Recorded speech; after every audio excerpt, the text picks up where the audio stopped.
Everyone to the Zoning Board of Appeals meeting in Chatham, a special meeting on November 24th, 2025.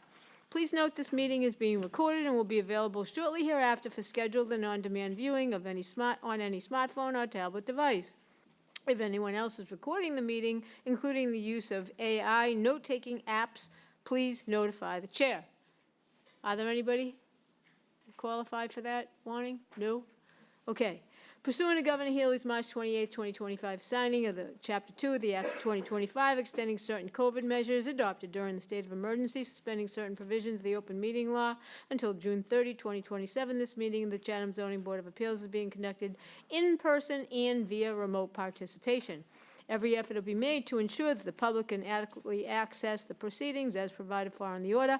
A reminder that persons who would like to listen to this meeting while in progress may do so by calling 1-508-945-4410, conference ID 494-542-69#, or join the meeting via the Microsoft links in the posted agenda.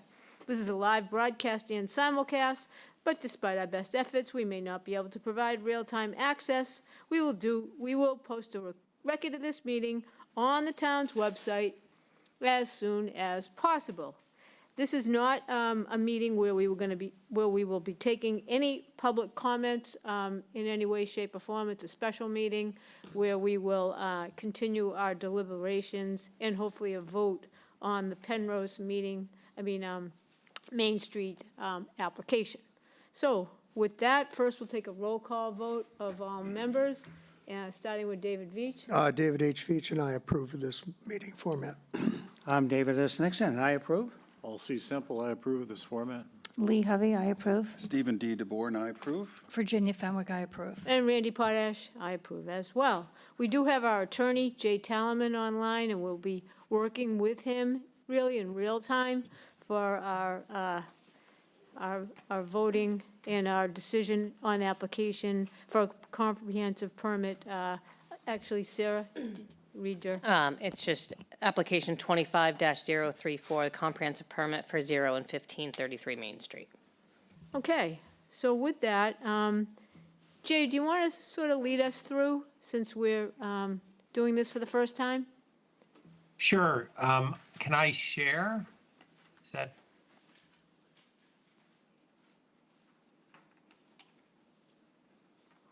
Make sure.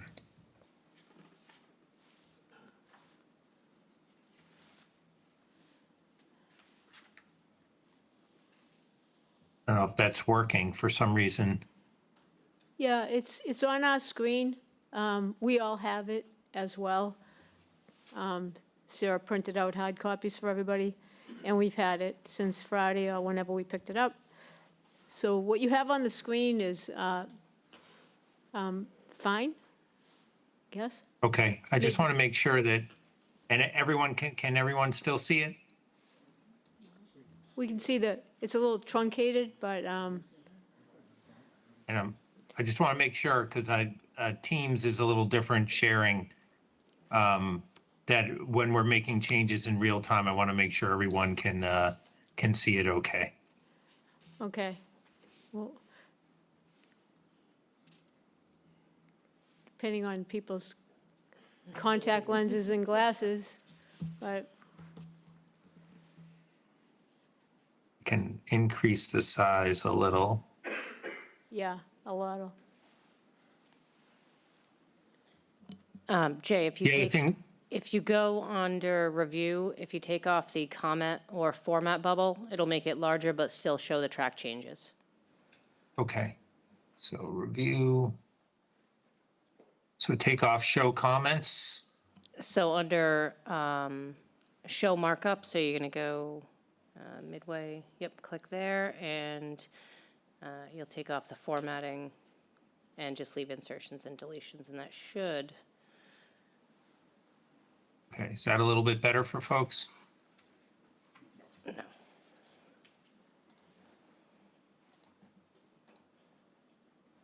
Okay. Sorry, so just my switch it to a simple markup and see if that helps. That may not give you the red line version, though. Yeah, I don't think it does give me red line, but that might be okay. So is that a little bit bigger for folks? Yeah, it's okay. All right. So what I thought we would do is go through this kind of paragraph by paragraph. A lot of this stuff I think we can talk about very briefly, and I think we'll get into the meatier issues once we get to findings and conditions. And even under the conditions, there's a lot of stuff that's boilerplate. So I don't think it'll take us too long. But I just, my intent is to just kind of go in order, and folks should just stop me if they want to add something. And I think what I'll try and do, and I think what Sarah will try and do, is we'll make changes in real time now, and then we'll probably regroup. To the extent we vote, then we're voting something that then Randy can sign, or the board can sign, and we'll be done. If we felt like we had to get back together for any cleanup, we could do that as well. But my hope is that we can knock this out. And, we'll obviously do some further proofing and things like that for typos as we go through and filling in blanks. But, That sounds So good. if ever- Yeah, yep. okay. All right. So just basically, so the first session is procedural history and jurisdictional findings. That's where we say how we got here, just procedurally, and the jurisdictional findings, of which there are 3 in number. It is, and we discussed those briefly. The first one just says what the application is and what it isn't, or what it is. And then we're going to repeat that a little bit later. Number 2 is the property. I have a blank in there because I can't really tell from the view what's on the property. It looks like there's a house, but also a bunch of other outbuildings. So that is kind of what I wanted to fill in there. So I don't know if anyone has anything to add about that one, about what's on site, if it would maybe Sarah or someone else. Yeah, Sarah's going to do that. I believe there is a single-family dwelling, 3 cottages, and outbuildings, i.e. sheds. Yeah, okay, yep. Okay. 3 3 cottages, you said? 3 cottages, correct.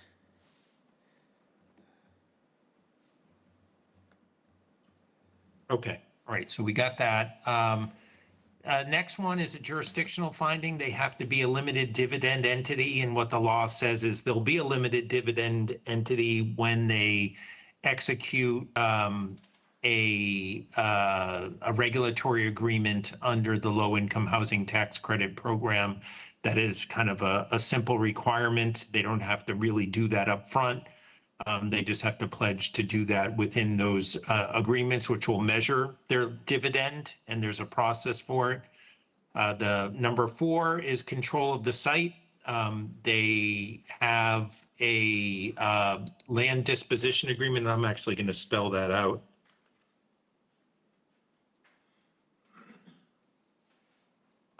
With the town, which governs essentially the color of title, meaning that they have an agreement to obtain the property for on which this is proposed. And then there's another requirement that they have to have final approval at the end of the process. And once they get that, they'll satisfy additional requirements. Number 6 is just the hearing history, which Sarah provided all the dates in there. Number 7 is the players from their side. Number 8 is the players from our side. The 9 typo- is just There's a typo in 8. I'm sorry, say again? What, Mr. There's a we Yeah. going to do typos now, or worry about that later?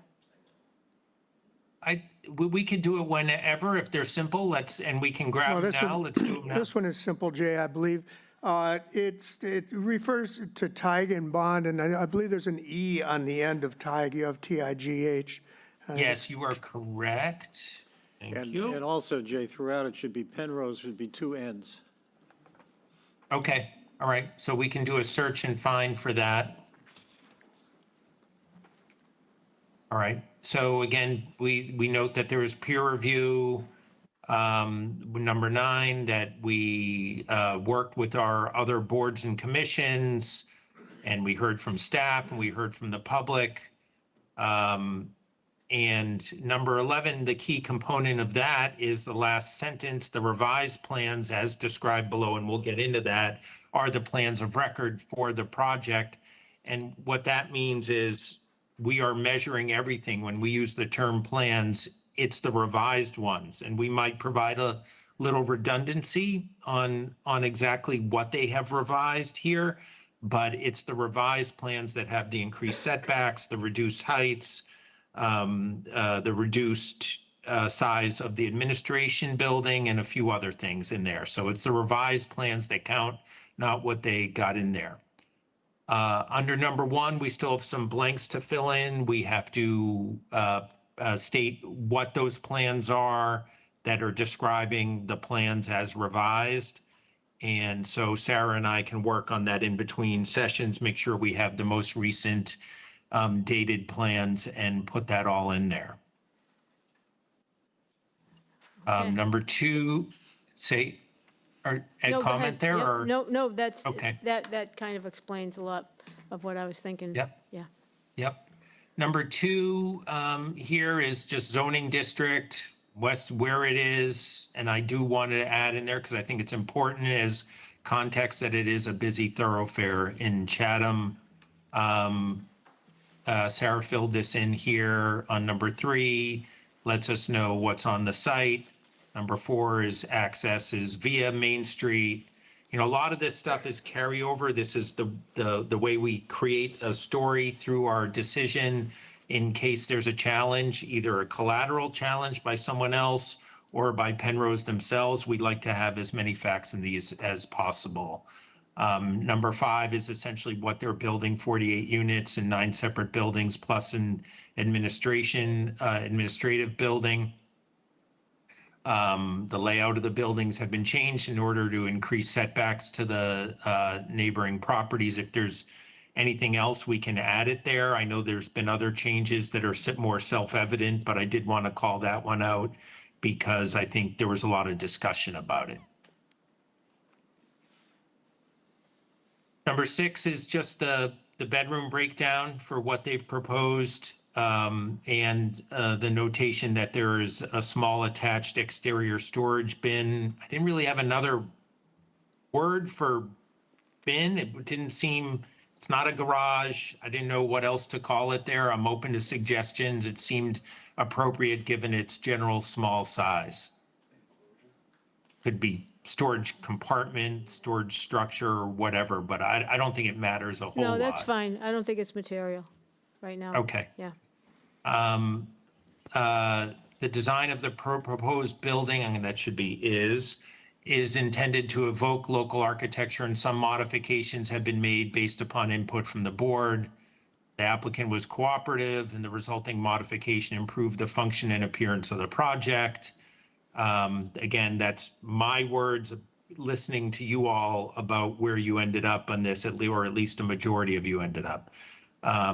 And with the input of the board, the applicant has reduced the size of the administrative building.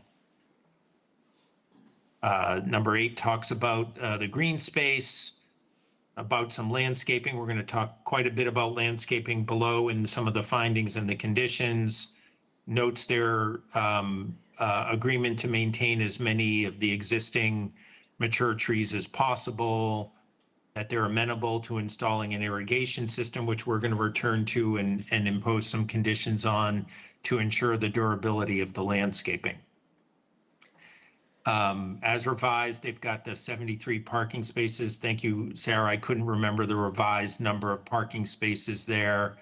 The applicant has proposed essentially 48 and then 25. I know that we didn't quite round out our discussion on that, and we're going to revisit that in the findings and the conditions to see if we want to go with that scheme or with something else on that. I know that there was some discussion, or at least my notes indicate that there was some discussion from the last session and it was slightly unresolved.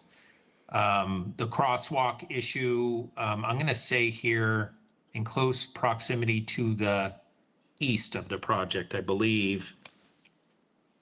Yeah, Mr. Nixon has a comment on that too, Sure. so, Yeah, Jay, to me, the word crosswalk doesn't define really what we were talking about. Right, yeah. It was a lighted crosswalk with red warning flashers, because if we just leave it as a crosswalk, that's just painting some lines on the street. yeah. And it is Okay. missing the idea of what we were talking Okay. about. And I had a All right, note that's on good. that too. Jay, just want to, I have a Yeah. note that Mr. Nixon can see the same thing. Essentially, but I also said, see the police department picture. So that may be incorporated by reference because the chief laid it out for us, what he believes it should look like. And I think that's exactly what Mr. Nixon is suggesting, and I agree with that. It's actually just been done on Cockle Cove, which is near another one up on 137, so they're pretty close in proximity, so I think that's encouraging. And it does have a button Okay. and a flasher and a sign, all of that. Is All right, that- so I is added that- the word signalized there, and I'm going to say as depicted in, is it a sketch by the police department or a submittal? I'll just say submittal. The police only showed really a sign because he would like additional signage installed, but that would be off of the applicant's property. Just notifying that there is a signalized crosswalk ahead. He had suggested that in his comment to the board. Okay. But So why don't believe- I leave it as signalized here, and then we can pick it up again if we have specific things, features that we want.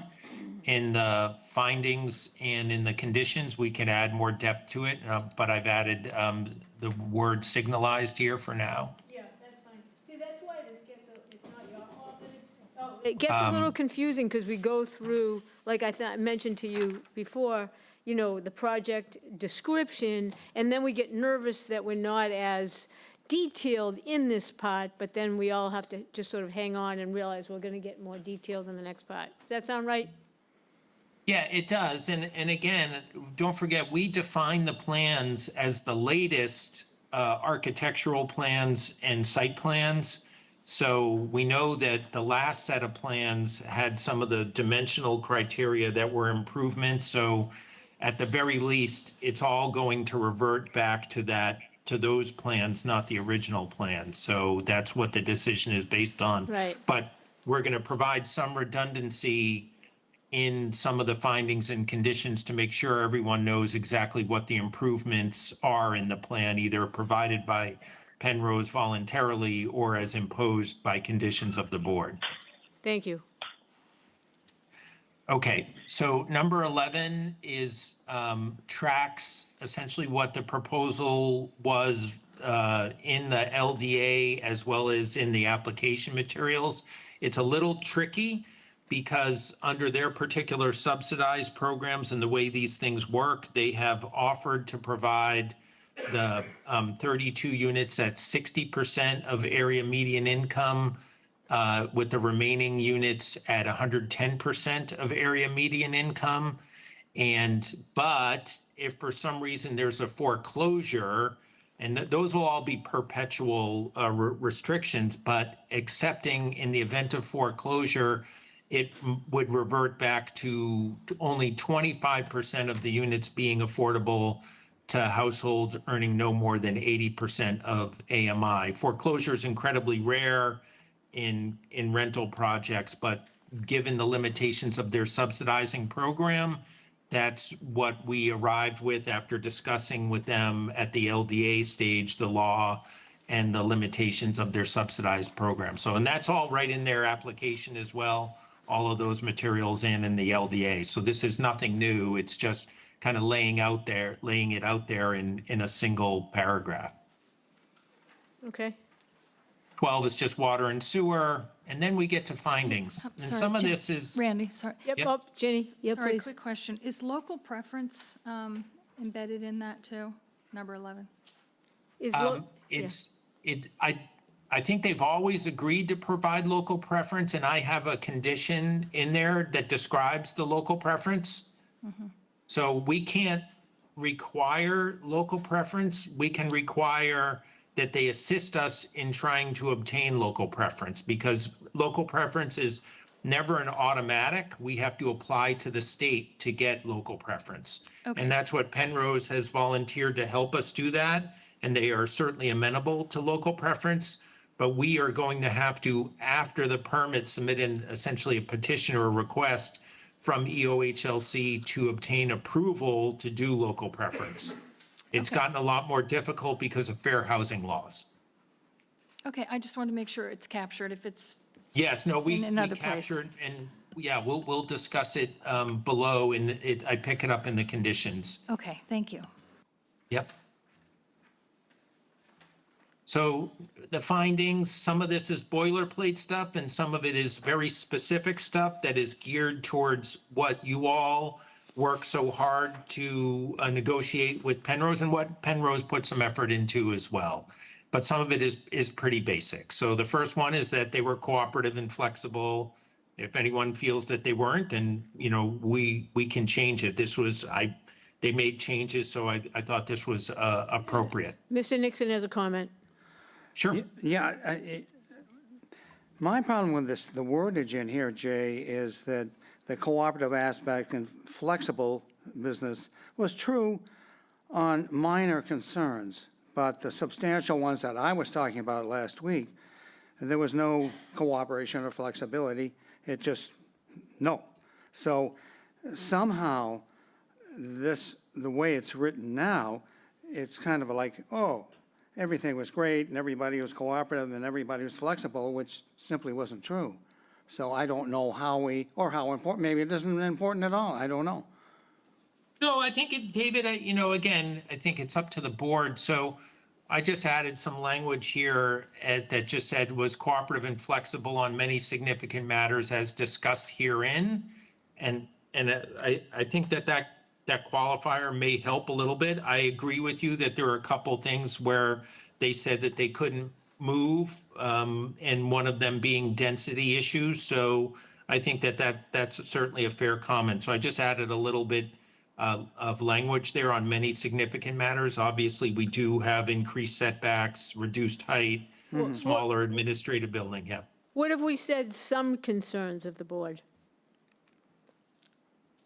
I mean, so the board So finds, change many to some? the board finds that the applicant was cooperative and flexible and willingly made project changes to address some concerns of the board. Okay, that's fine. I mean, Yep. it's true, Yeah, no, that's fine. yeah. So just added that. So I've added a few language, said on many significant matters as discussed herein, and willingly made project changes to address some concerns of the board, town officials, and members of the public. Yeah, and that's fine with me. I think, That's fine with me. okay, good. No, that's good. I'm glad please speak up. That's why we're doing this. Yep. So, number two is a given, we don't have 10% affordable housing. That there is we find that we do have a continuing need for affordable housing. I don't think that's in dispute here among the board members. If it is, we should chime in, and that this project will provide such housing, especially in that the project will provide more than the minimum 25% affordable units. I think all those things are true. If someone wants to add to this, then fine. Obviously, they're also providing this second level of affordability at 110% of AMI units. So there's some benefit there. Okay, I say number 4 is kind of, I add it because I don't think if people feel differently, this does meet some smart growth principles, not all of them, So but it is generally, I'm gonna add generally consistent. why don't you just put some smart growth principles then, if it meets some? I mean, Yeah, that fair? Because, it's perfectly fine. Again, no one is gonna be basing an appeal on this per se. This is more insulation in case there's a third party comment that where it doesn't meet any. It clearly meets some smart growth principles. So I have no issue with that. good. there's a word missing here on the next one. Number 5, I just added that. Sewer? Yep. Number 6, I don't think that our traffic consultant found that it adversely impacted the level of service meaning congestion. That is a term that traffic analysts use on Main Street, and that the ingress and egress for the project is designed in accordance with accepted standards. I don't recall a dispute on that at all, or a comment from the board. There wasn't one. Yep, okay. And number 7 is really kind of setting up the condition regarding the crosswalk.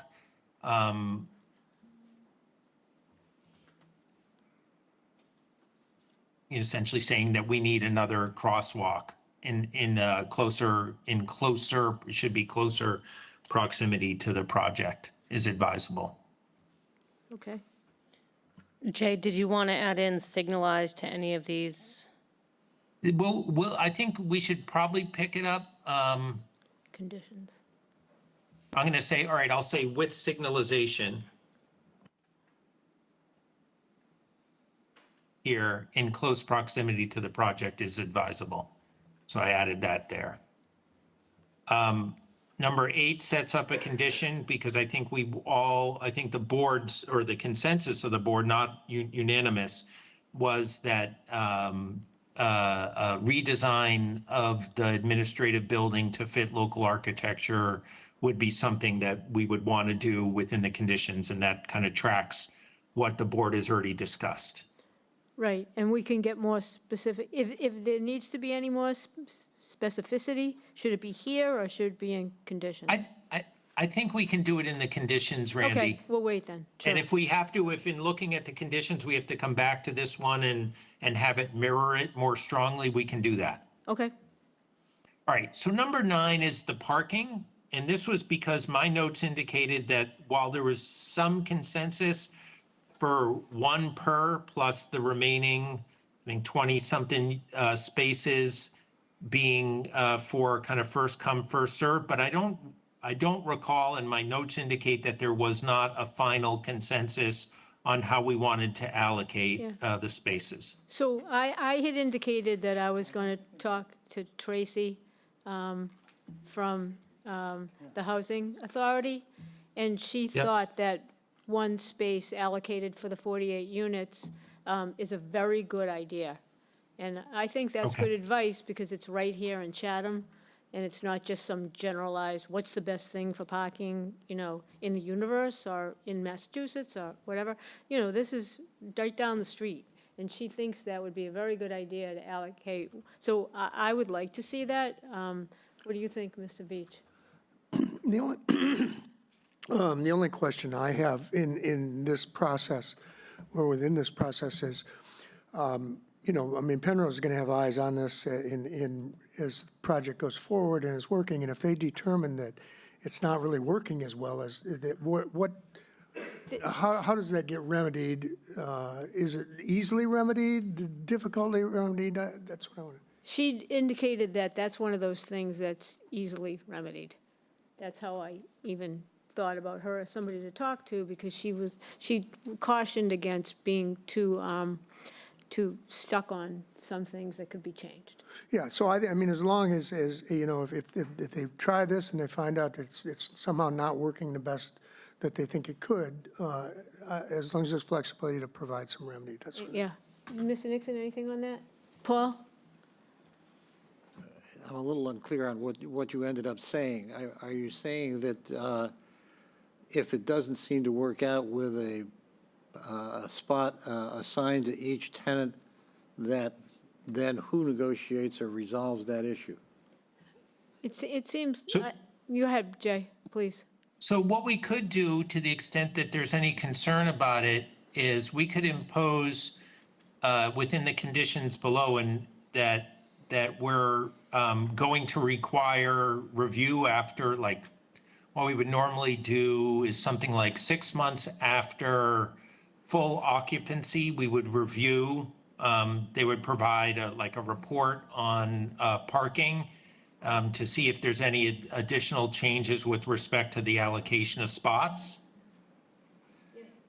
That way we could check in with them on that after the fact at a administrative board meeting on that. Would you And envision? when we get to the conditions, we could add that language. All right, well, maybe I should wait until we get to the conditions then. I'm just curious as to how, whether a lease is entered into with a tenant that provides for a specific parking space, how that gets resolved without the space in the future.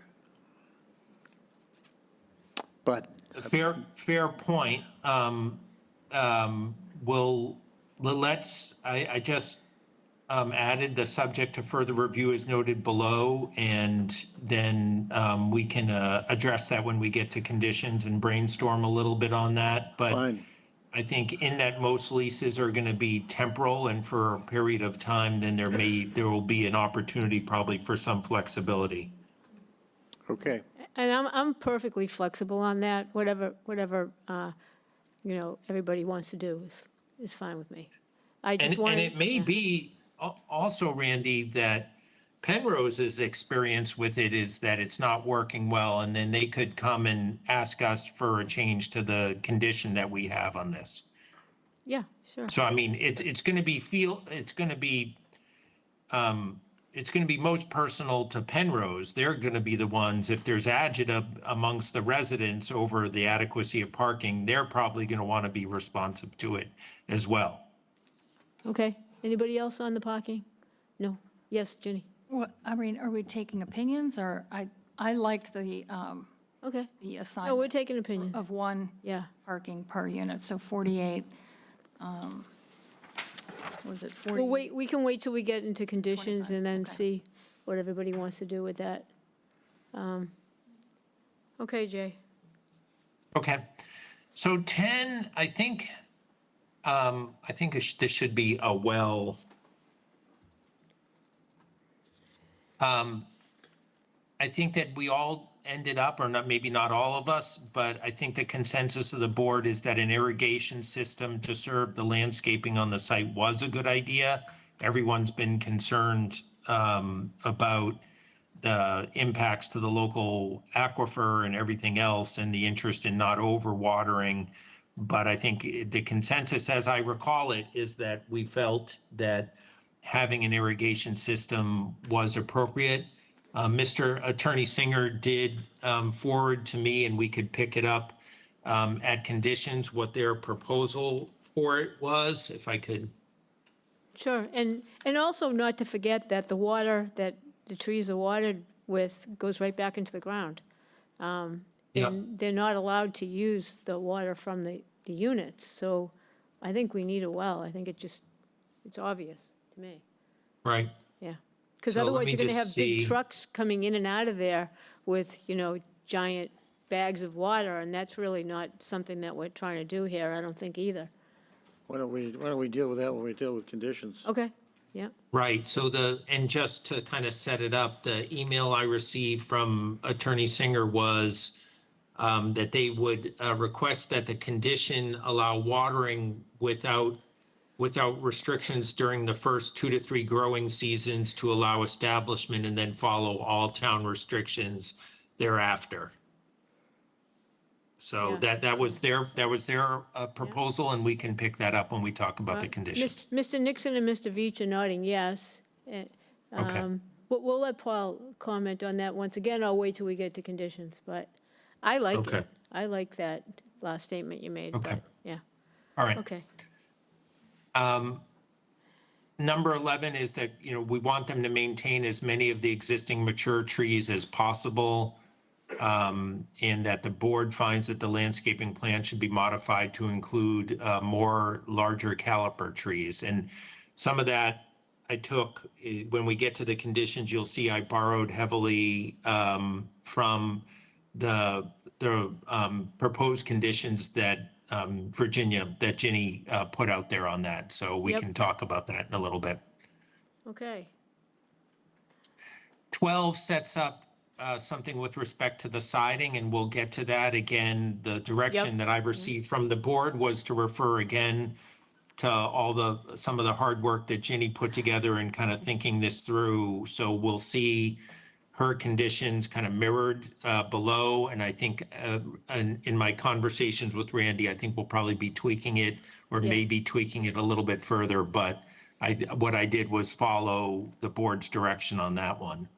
Yep, we'll tweak that when we get to it. Yep. Yep, number 13 follows what the board commented on during the initial deliberation was, and I forget who it was, if it was Paul or Steve, I think, that said, it might have been someone else, that the storage bin should be enlarged so that we could have a bicycle Right. stored in it.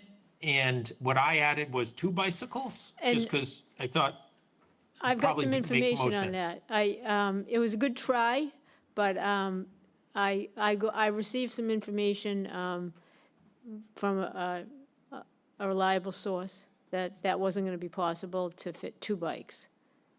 So we Okay. may need to stay with 1.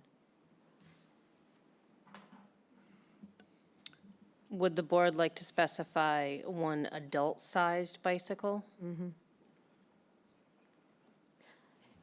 Yes. And Randy, Yes. can we, just a suggestion, instead of bin, call it an enclosure? Sure, yeah. I think that's a little more descriptive. okay, and we'll track that language throughout. Yeah, I would just leave it at 2 bicycles. I mean, whether it's an adult or a mid-size or a child's bike or whatnot, to me, you're trying to zero it in on what's an adult bike. You know, if you're 15, is that an adult bike or is it a medium bike or something? Let's leave it at 2 bikes. Well- If they fit, great. But if you can put 1 bike in, usually you put 2 in. Well, This may So I not, changed it right now, just so we can frame the discussion and then you all can decide how you want to go. So I stated that the storage enclosures for the units should be enlarged to ensure that at least 1 adult-sized bicycle may be stored therein. That's the language that I just modified it to. So I don't know how the board feels about it. And again, full disclosure, no one on the board ever said 2 bikes. no, you as a- did, you did. I did, and it's probably because of my bias as someone who owns like 6 bikes. No, And, so. I also just, have 6 bikes too, and I have a shed to put them in, so. What's the reason, Yeah. Randy, that it can't be 2 bikes? That it wasn't going to be able to be large enough to fit them. That was just what I gleaned from a brief conversation. So we might be asking for the impossible, but, I don't know if this is an appropriate place or comment, but, I had one of these thoughts where I woke up and said, whoa, wait a minute, bicycle storage in these storages which are appended to the buildings, what about e-bikes and the problem of fire? And so I don't know, I don't know how, I'm sure somebody's anticipating that and how to deal with it. I don't know. I don't know, it's beyond the scope of today, I think. E-bikes is, Dave, towns everywhere are trying to grapple, as is the state, as are other jurisdictions too, with better regulations in and around the different kinds of e-bikes. So those things are different, the fire protection and everything else. Maybe they'll have different storage requirements or different battery storage. E-bikes can be a little bit bigger as well. They can be, and there's different kinds of e-bikes too. There's pedal assist versus a full-blown, like, it's almost like a moped. So I don't know what to add to that. I think that we'd be going down a little bit of a rabbit hole if we threw something in there. No, I don't think I'm getting a message, we shouldn't be trying to deal with that here. It's just something that I went, whoa, what about, because this is a problem. But clearly Jay has said that true, so. I Yeah. think they can always come back in the long run, or deal with it somehow. As life evolves, there's different inventions, and this Yeah, is what we have by today. this time next year, it's going to be a very different because people are wrestling with how to regulate e-bikes. I think they've solved some of the fire issues. What they haven't solved is some of the safety issues around kids using them, but that's a whole other thing, so we won't Yeah, talk about it. 14 is pretty basic. It's kind of boilerplate. If we're going to approve a project, if this wasn't an approval, it would be worded differently. Is we state that when they comply with all these conditions, it'll be, and I use quote unquote, the term consistent with local needs. That's a 40B term. And says, so long as you comply with those conditions, then it's consistent with local needs. And then the board also finds that any unmitigated impacts posed by the project will not outweigh the benefits provided by the project's affordable units.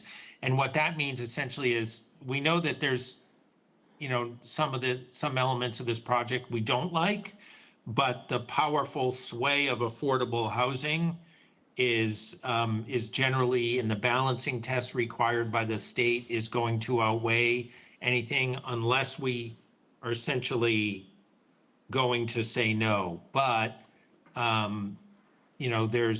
there's another condition here that, number 17, I'm just jumping ahead because it relates to it, that we say that the conditions are necessary to properly address any local concerns, and that those local conditions will not render the project uneconomic. And to the extent they do, they're still necessary because those concerns outweigh the statutory requirements. So the project, we're essentially saying the project finds kind of the sweet spot between addressing some things and complying with the conditions that make the project approvable, is essentially what we're saying there. right. And, some people on this board are not going to agree with maybe, 14 through 17, and we can't really change the language, in my opinion, to make them comfortable with it, because that's why they might not vote for it, because they don't think that it balances out. So, and we can't, persuade them to do that, and we shouldn't. People have to do what they think. Right. Yeah. Okay, so we're now moving on to decision and. Randy, I'm sorry, Jay. I don't see anything on here about the dumpster. Did we land somewhere with that as far as condition?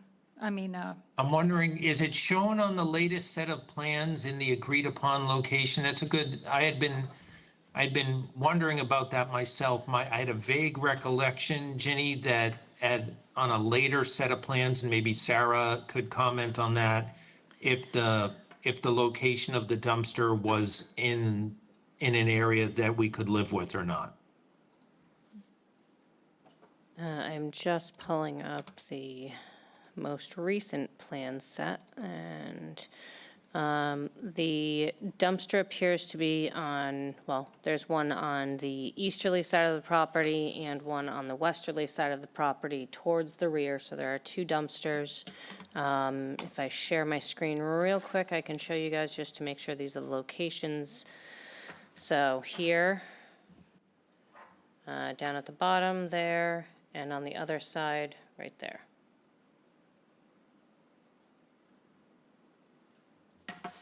So I do remember that they were moved, but at one point, the request was to have them in the center, away from both sides of the abutters. That's what Whose request? I don't know, maybe mine. I know I brought it up recently at the Meeting House hearing, and with that same principle that something like that should not be on I think, near an abutter. I said that recently at Meeting House, but Yes. I can't, yeah, Meeting House, but I don't remember if I specifically said exactly that for Main Street, but I do know we talked about the dumpster a couple of times. Yeah, we might have talked about my memory now is that we talked about it, and Penrose didn't think there was a way to really move it and still be able to have the truck access it. Is that your memory, Sarah? Yeah, they said, I do believe they said functionally it wouldn't work putting it in the central green space or near the maintenance building because of how the trucks have to swing to be able to access and empty the dumpster units. Okay, so, I mean, I don't agree with that because I've been saying several times that to improve the setbacks for the abutters without changing the infrastructure of the proposal, things were getting crowded and squeezed, and this is an example of that. So maybe I'm just making a comment, but But that same side, the westerly side, a butter was tended to with. well, both right? sides were tended Yes, to, and the yes. back. Yeah, Yeah, right. I'm yeah. just saying in general, I don't think a dumpster should be next to an abutter, period, in any complex Yep, no. of 100 people. So that's just an example of where, you know, there was I had said a few times that there's a crowding going on. By improving the setbacks for the abutters, we lost parking, maybe I didn't specifically say, and we lost the dumpsters, but that's why I brought it up. Just. Yeah. I mean, does anybody else have any comment on that, or, Yes, please. I'm equally as concerned. yeah, So Ginny's 100% correct. no, there's no doubt that she's correct, it's just what can we do about it is the issue. I think the issue came up in part because I asked them to respond to the suggestion that was made by Rick Levitt concerning where the dumpster was located. And at that time, they said they could not relocate it as a result of the logistical problem. Yeah, so it was responded to, and the answer was no. That does happen. Maybe we could condition it with some extra screening? I don't know, we could get to that with conditions, perhaps? What do you think, Mr. Veach? Well, I think that screening of the dumpsters has already been proposed, so I don't know that, I mean, I know that was part of the presentation, said it isn't just the dumpsters sitting out there. It's going to be screened both, I think, with a fence and vegetation. So I think we've been through that with them, so. Yeah, no, I can't disagree with you. But yet, that's exactly what happened at the Meeting House. They took it away from the edge, they put it in the middle, and they screened it, right? Right? Right, So why can't they do it here?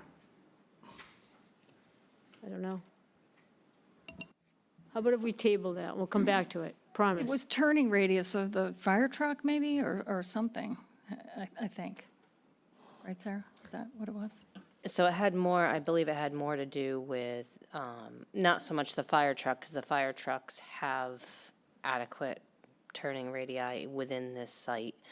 It had to do with, you have parking all along the interior of the green.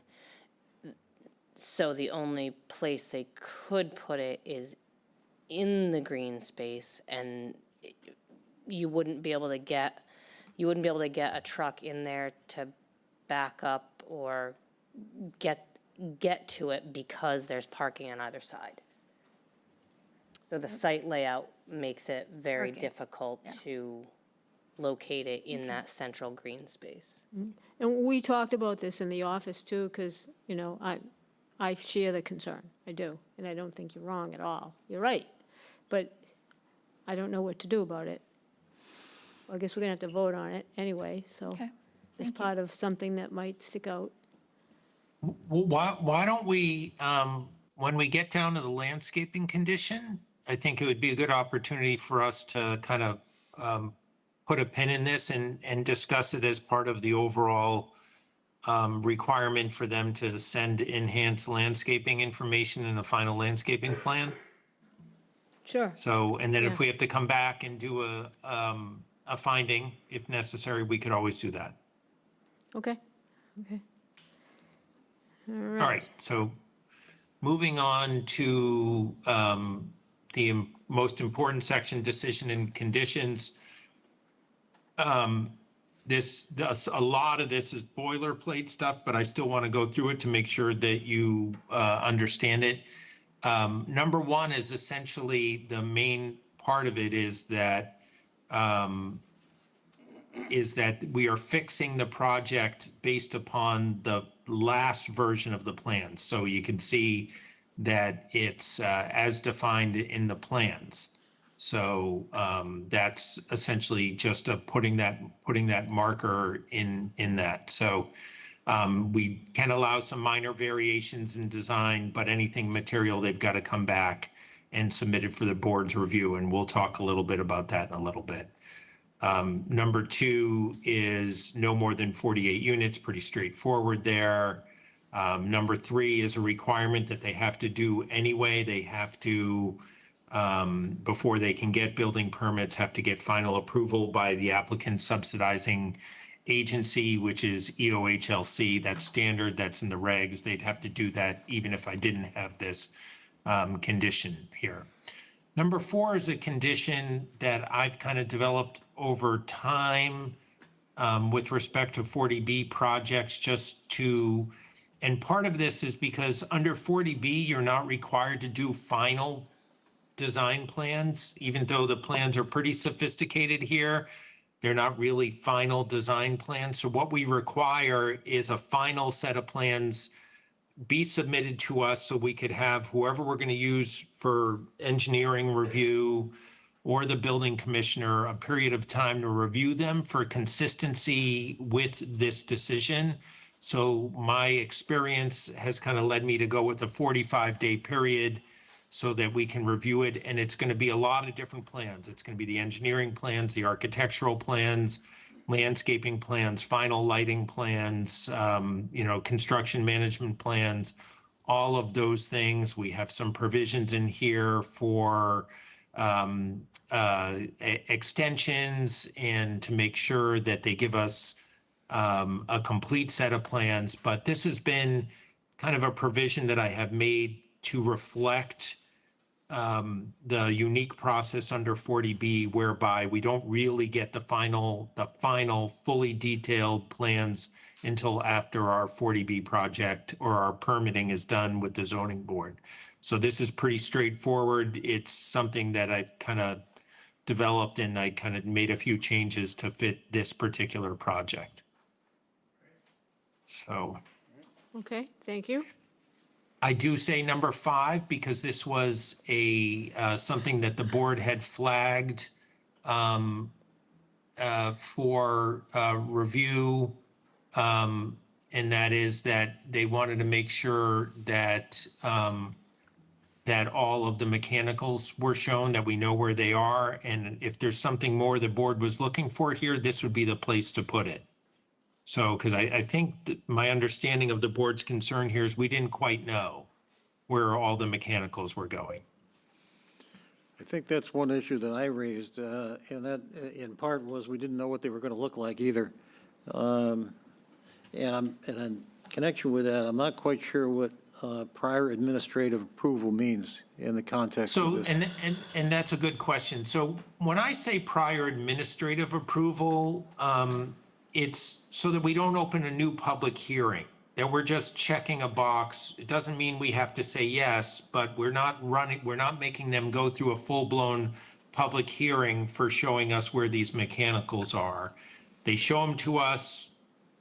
If it's okay, we say yes. If we want them to change the location slightly of them, then we tell them to fix it. But I want to make sure, in fairness to them, that we're not making every single little requirement be a full-blown public hearing. There's also a few cases out there under 40B where we can't require a whole bunch of new public hearings, where we could essentially provide a poison pill and kill a project. So this seemed to be among those things that was a kind of a lesser detail, but we wanted it to be taken care of, which is why I made it more of an administrative approval rather than an approval after a public hearing.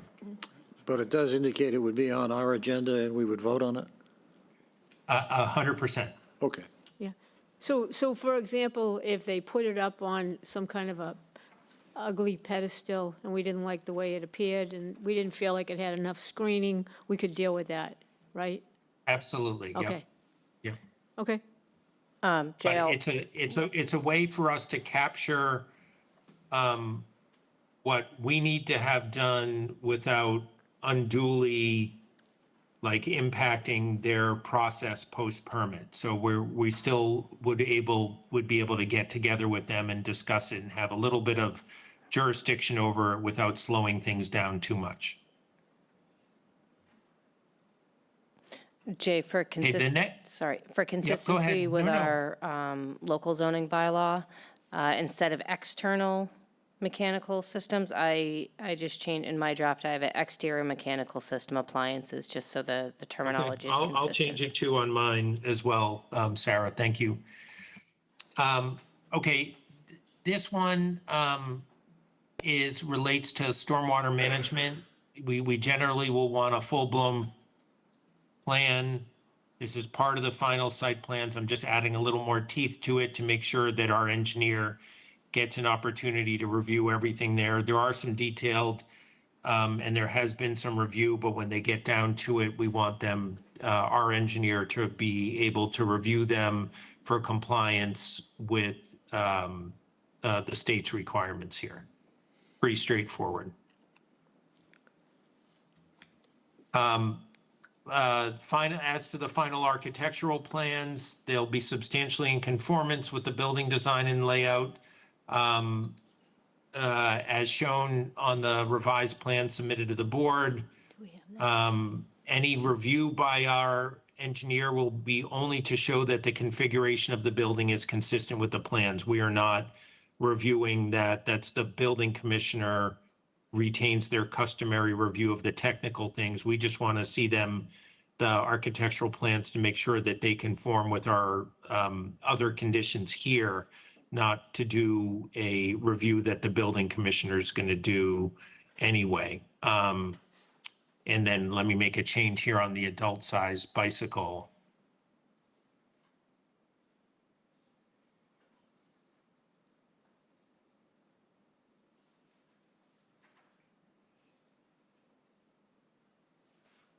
Change bin to enclosure. So Jay, number 7 is really about the placement of the buildings and their heights. Is that accurate? Number 7, yeah, it's really just, we want to make sure that that the design is consistent with the design that they gave us and their locations and heights and all those other good things, yes. Okay. And then the rest of it, the actual design stuff, the building commissioner is going to do it there. Okay, and number 8 is the one that I think Ginny's going to shed some light on in terms of, we're not asking them, if I'm correct, to use wood cedar shingles. We're asking them to use something a little different, right, Ginny? Let's just finish with 7 first, Oh, if we could.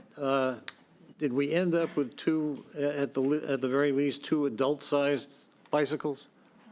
No. I don't think I so. think we right? ended up with 1. 1, and we do want to say adult-sized?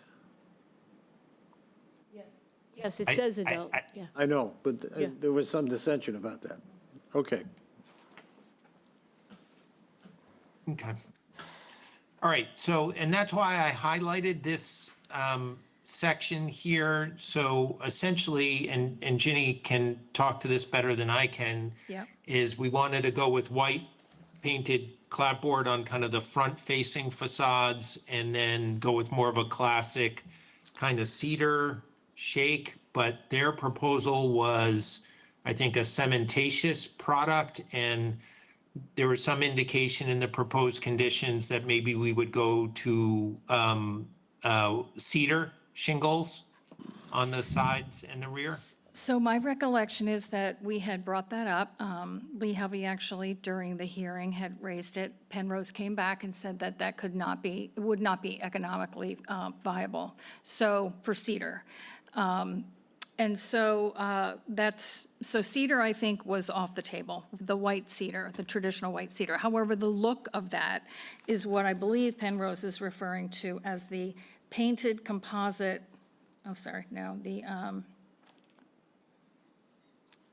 what's the term? Isn't it cement? The small, it was the fiberboard, that's what it was, composite fiberboard, which I believe are panels of simulated shingles. So I think instead of the word cedar, we just change it to a composite or simulated cedar, maybe that could be. So, yeah, so I just changed it. I said, because I think the way it was worded previously is it's a cement-based product. Yeah, that's what it is. And so it says a cement-based shingles mimicking white cedar on the sides and the rear. I thought it was gray. Yeah, so we do need to talk about the color. It says fiber cement shingle board. So that's a composite cedar shake. I don't think we got into the color, because I think we assumed that it was Well, going to, by white, I don't mean the color white. There's white cedar and red cedar. oh, right, White right. cedar is the classic Cape Cod cedar. Red cedar is more kind of Vermonty, Colorado, but the Right. cedar that we see, the natural cedar everywhere. Is white cedar. Is white cedar. Yeah, the red cedar's often for the roof. So, yeah, the other thing, though, that I did notice is that there was one minor mistake, but I want to clarify it, in what I had sent, which you used to largely write this, is that I say for building C, the front gable portion only shall be this white, shall be the painted white lap board. But actually, the C building has a side, which, it doesn't say which side it is, but it's the side that faces Main Street, and it's the side of all the C buildings that have that shed dormer with the 3 levels of windows. Do you see that? So it's, and that side, so if you, that's what it's saying here in this plan, is that it is the painted lap siding. So the C building has the painted lap siding on the gable portion of the front, and only the gable portion of the front. The recess part of building C is the simulated cedar. But it also, only the C building, not A and B. A and B have, the front is the white lap, painted white lap, and the 3 sides are the simulated cedar.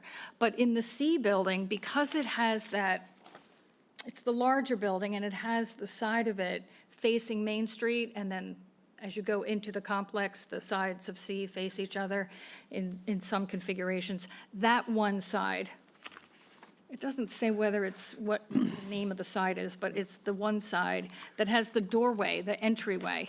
So C has entryway doors in the front and the side.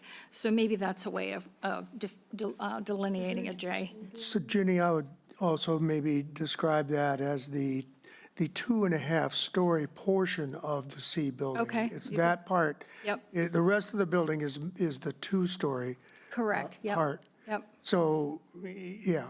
yeah. So that might be a way to distinguish what you're saying. Yeah, so Jay, in your number 8, where you say for building C, the front gable portion only, that's what I wanted to edit. It's not just the Okay. front gable portion, it's the front gable portion and the 2.5-story side. The sides of that, both sides and the front of, the 3 sides of that 2.5-story, correct? No, No? it's only the 2.5-story side of building C. Only the one side and the rest is the Right, single? the other side is not. Yeah, the other side is the So- fiber cement shingle board. Okay, so for building C, what we're saying is the 2.5-story side and the front gable portion shall be painted white lap siding with the sides and other sides and rear being, or with the other side and rear being the simulated white cedar? Correct, that's correct. Can I just ask one? Now, Yep. are you only talking about buildings 1 and 9? No. Because they're the ones that are out front. You want to just, to make it clear, you want to do all C buildings? 'Cause- Well, it's not my, No, your suggestion. I think it's what they are proposing. Okay. That's what I think they're So proposing. not just the 2 buildings that are on Main Street? Definitely the 2 that are on Main Street. Right. But I have no problem with the 2.5-story on the other C buildings being the same. And in fact, I thought they would be the Okay, same. yep, I just want to be clear. Yeah. Okay, All right, I so, think you got it, Jay. all right, great. All right, number 9 is the management, I should say, management administrative building here. So we're asking them to redesign it so that it's more evocative of local area architecture and compatible with the other buildings in the project. And speaking with Randy earlier today, she wanted it to look more like a traditional Cape. But if we wanted to add any specificity, this would be where we do it. Does anybody want to comment on that? I envisioned it looking, like it matches to an extent the buildings that flank it. Same kind of colors scheme. No? Jenny? Well, I'm not supporting the management building, but I'll I know. comment well, on, you I'll comment on. I know what you have another idea too, yeah. Well, it's not the idea, it's just that you're asking me to comment on. Please, Okay. yes. So I thought I heard you say, or someone say at a previous hearing, that it could be like a full cape, a more traditional full cape. So I don't know if they needed a second story or not, or if what's being proposed is a second story, but it could be a full cape, center door, chimney, two windows on both sides, full cape. And if it was just that, it could look nice to be the white lap board in the front. Right. And 3 sides being the fiberboard shingle. I also, though, like or I had thought we had talked about maybe at one point, or maybe it was an idea that I had thought at one point. But the Buckley property, the home on the Buckley house, not the extension and the garage, but just the full cape, which actually does have a second story with a full shed dormer across the top and the roof line. It's 4 sides shingle, no white cedar. I'm sorry, no white lapboard. I thought that could be a nice homage to the Buckleys for their generosity in making this possible for their cooperation in the town, purchasing it, et cetera. And it could look like that as an option, which is also a full cape, but a little bit more substantial in that it has and then at the shed door, it would look, I think, just like the front of the Buckley. So it would be like a current home. replica. Let's see what everybody thinks of that. I'm, just for the record, I'm going with the first version, a cape that has the same coloring of the 2 buildings that flank it. But let's just go around this way. We'll get you last, if that's okay? Yeah. Yeah, okay. Steve? I kind of like that idea. Which idea? Actually, Which one? Of the Jenny's? cape Okay. that sort of mimics what's there. Actually, early Sure. on, I even asked if the existing house could be relocated. So something like that would be fine with me. Just think about what looks best for the streetscape for HBDC at the same time. That's all I'm saying. Lee? I am definitely in favor of a traditional Cape-style home, but I feel pretty strongly that it should be 1 story. Yeah, sure. Me too. No, yeah. Yeah. Yeah. Enough for them to do their business. Yeah. Paul? I agree with Lee. Okay. David? Jenny? And Mr. Veach? Well, as far as I know, what we're talking about is we've given them a square footage figure. Yes. But we're not really looking at, the idea, I understand the idea of a full cape is a nice looking look, but it also has to have certain proportions to work.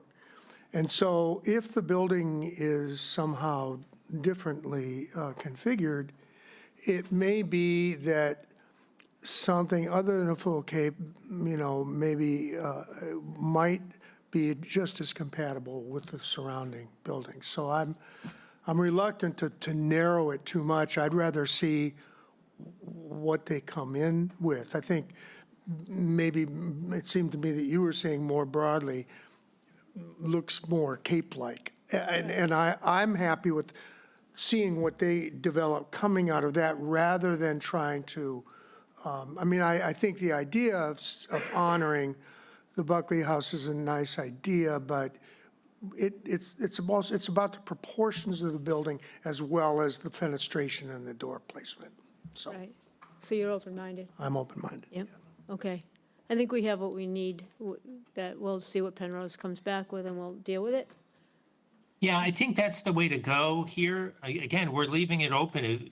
They could come up with something that just blows us away, that adds a slight difference. But when they come back to it, if you all think like, no, we just want a cape, the simplest possible cape design, then you'll have the right to do that.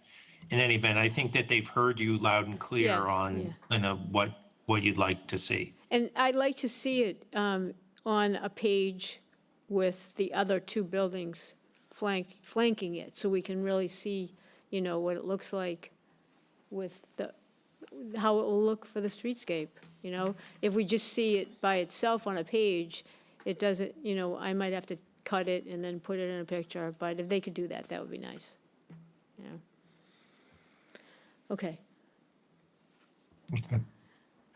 10, pretty straightforward. All the lighting is going to be dark sky compliant. They're doing a full lighting plan as part of the final site plans anyway. 11, I just kind of doctored up a little bit to reflect what we talked about earlier, that they're going to provide a report to us 6 months after full occupancy, and the report shall address whether the parking allocation is adequate or whether modifications are required. So pretty straightforward there. Okay, crosswalk is number 12. And this is where we would want to add some more details. So I'm going to add signalized here, but I don't know if folks want to add any more detail to this one than I have here. The second sentence is more the process. The first sentence is what it will be. Jay, I had a question on the first sentence. You say to the east of the property, property being the defined term. Is this then, under this wording, it would not be connecting to the property? I don't know. mean, It could be connecting. What I heard or what I saw in some of the suggested conditions was that it would be to the east of it, but if it would be connecting to the property on just the east side of the property, we should state that here. Well, that's why I raise it, because it seems to me it's on the plans. And on the plans, it connects to the property itself. So it wouldn't be to the east of the property, it would be to the easterly side of the property.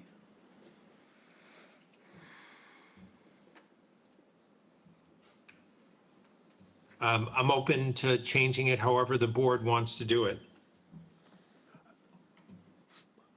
I would agree. Well, that would be my suggestion, to be Easterly. consistent with the plans that they've submitted.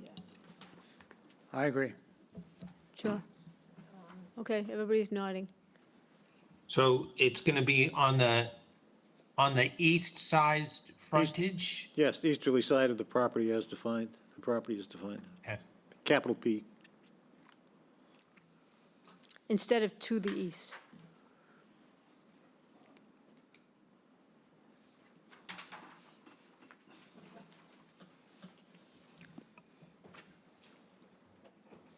Okay. Making that change now. Okay.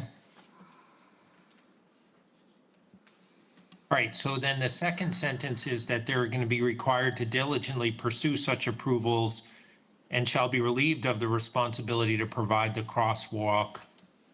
I'm going to say only if it can demonstrate to the board that it exhausted all efforts to obtain approvals, but that despite best efforts, Mass DOT denied the request. Fair, okay. Mr. Nixon likes that one. That's good omen. You're doing all you can? Okay.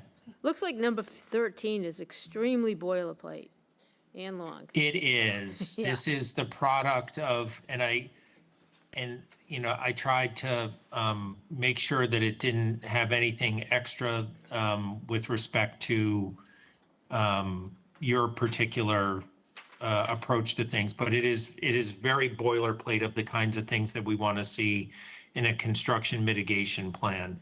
Erosion control, stockpiling, working with the police, all of those other good things. Good. Number 14 will cause us some discussion. Okay. Don't get ahead of us, Randy. All right. All right, so this is the final landscaping one. Yep. And this is one where I took a decent amount, in fact, most from what Ginny had in her conditions, which I know we discussed. If we want to have any changes to that, this is the time that we would do it. This is just on the maintaining of the planting of new trees and the maintaining of existing trees. The only thing I saw, Jay, was, and if it was in my notes, I apologize, it's not 7 new trees, it's increasing the caliper of 7 existing diagrammed proposed trees along Main Street. So I would just take out the word new. And then- 7 trees, okay. 7 new trees, it's the 7 trees. So the beginning of that sentence is that we are,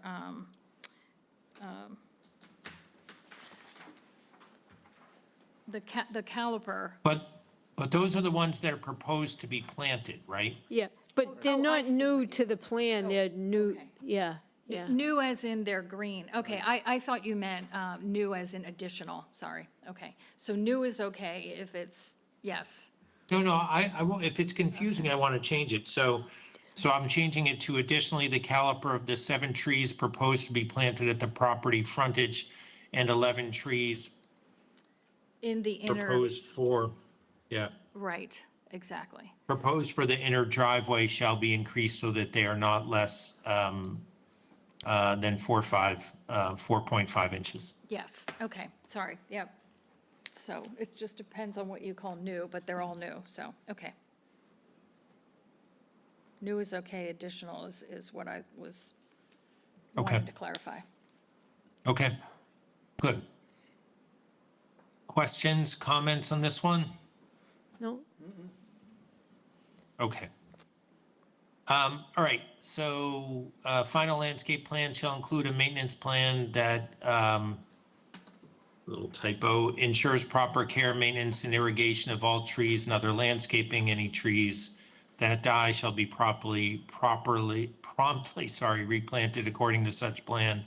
Other plantings shall be replaced or enhanced as necessary to maintain the same level of landscaping. You know, smaller plantings, they're going to enhance and change over time, but we want essentially the same level of landscaping coverage. looks good, comprehensive.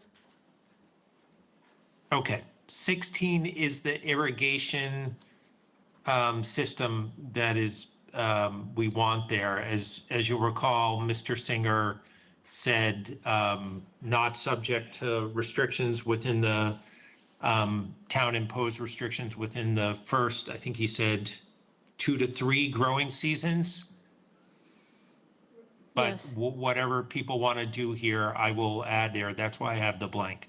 Yeah, because they need to be able to live up to number 15, so they have to be able to do their due diligence, so I think that's what they're really asking. Can we just go back a little bit there? Initially, what was proposed here was a landscaping plan which had no well and no irrigation system, and which they indicated would be maintained for a nice, beautiful location. And we pushed back on that. I think Ed raised it initially with the idea that there's a lot of green shown here and that there must be some kind of watering system in order to maintain a green. And I think that included some lawn. And So that then raised the question of whether there should be a well. Penrose said, we're willing to put a well in if you want us to put a well in. And that then led to the well being on the next plan. But at that time, I had also raised the question of whether that had been run through the conservation people in the town. As it turned out, it had not, other than when it was originally proposed, which was not a well system at all. So I raised the question of whether we want to encourage more wells and irrigation systems in the town when in fact we're trying to cut back on all of that. So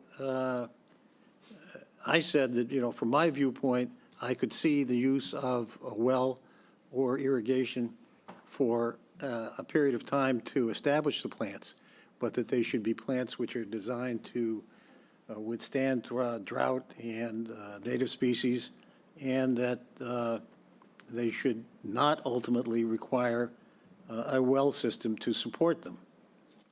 So I was not in favor of a well system. The other thing that surprised me was that if, in fact, you look at all of the water restrictions that the town imposes, and which we're under right now, they don't apply to a well system. They apply to using town water. So theoretically, you could put a well system in for irrigation here that would run during the rain. Wouldn't matter. They wouldn't be affected by any of the town regulations. So I think my backup position would be, if in fact we're going to have a well, that well should be controlled, the use of that well should be controlled by the town regulations, which regulate not the well systems necessarily, although it would include them, but also town water that's used currently for pre-existing systems, and which are subject to the idea of, for instance, odd-numbered houses using it for particular days of the week and others not. So that would be my view. If we're going to put a well system in, it should be limited in its use to restrictions that apply to non-well systems in the town as they exist on a day-to-day basis. What do you think, Paul? Right. Are you saying that includes the 2 to 3 seasons that the note that Andrew proposed? Are you saying you'd like to apply that to the establishment time period, or following the 2 to 3 season establishment period?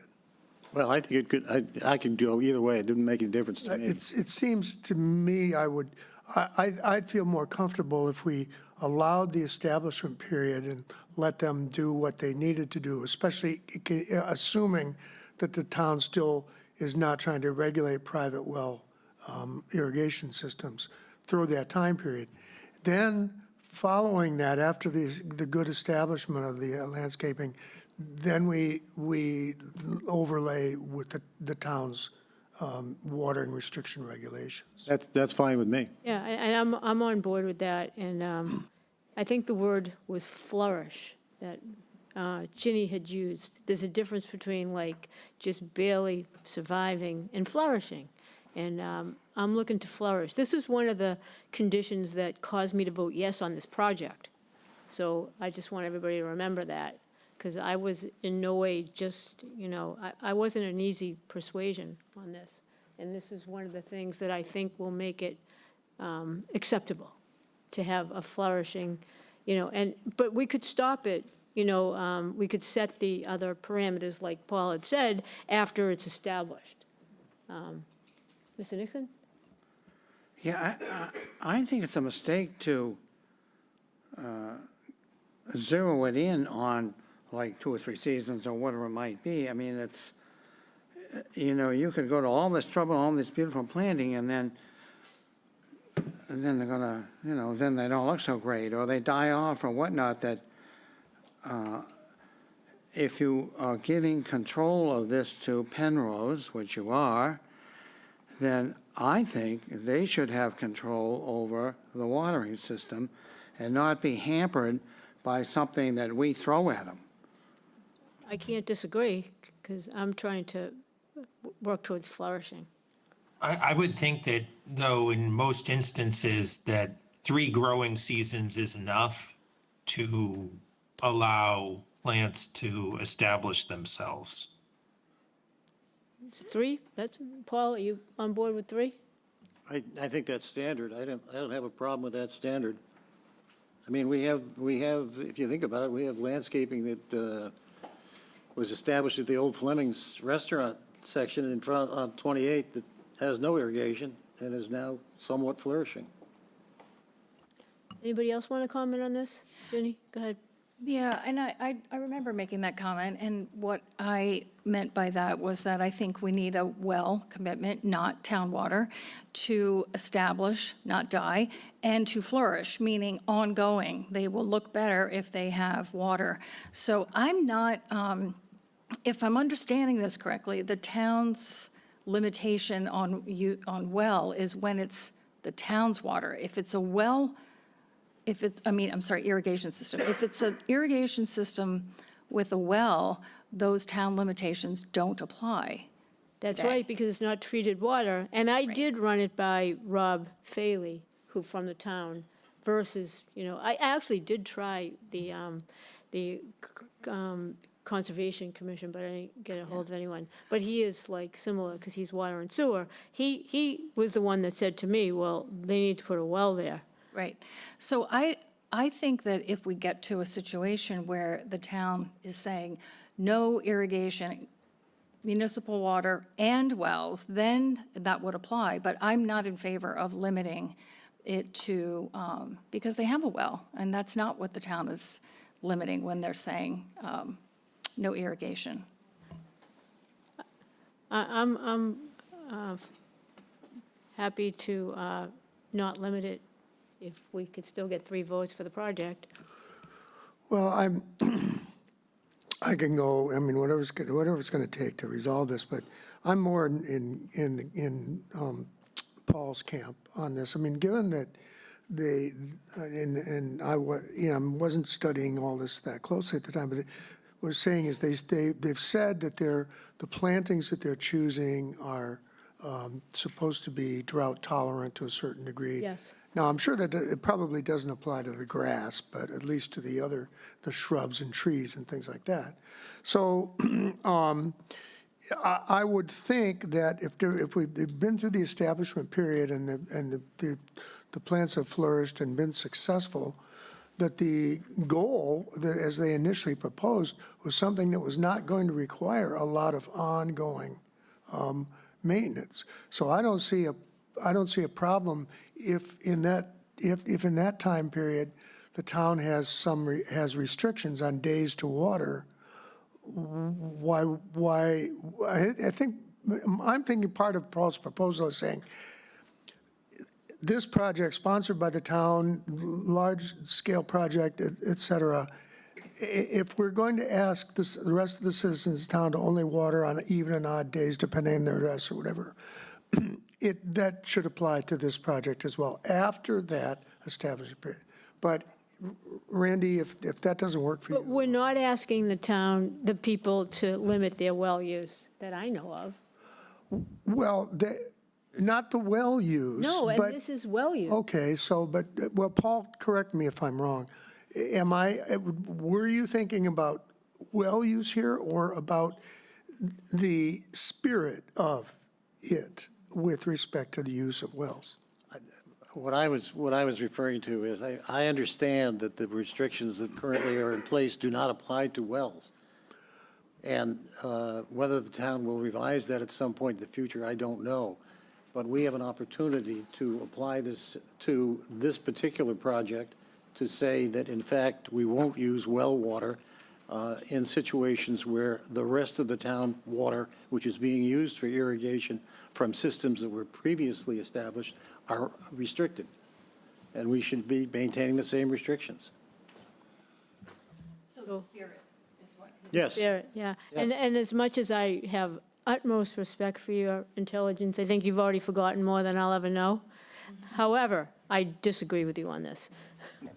Yeah. I think the people with wells are asked voluntarily to follow the same restrictions that people have irrigation, the odd and even numbered watering days and such. I think they're sort of asked to sort of go along with those guidelines. And there are things like rain sensors and things that are tied into the irrigation system, so that if we get X number of 3/4 of an inch or an inch of rain and over a certain period of time, the irrigation system doesn't run. So there are safeguards against overwatering also and overusage. So, I don't think there's any reason why they shouldn't be allowed to maintain the landscape even past the 3 years. Maintain their investment. Yes. Yes, I agree. So what are we going to do? Well, I think if the sense of the board is that my position is not the one to adapt, that's fine. If that's where they end up, that's where they end up. But. You're not going to blow the project off over it, that's for sure. No, I'm not going to blow All up right, the so project. I would like to hold my ground on this one, if it's okay. So we're wiping out the 3-year restriction? I And would- if they want to comply with it, they can? Yes, let them use their judgment on their, they are making a substantial investment on this vegetation. And so I think we need to let them do their diligence on it.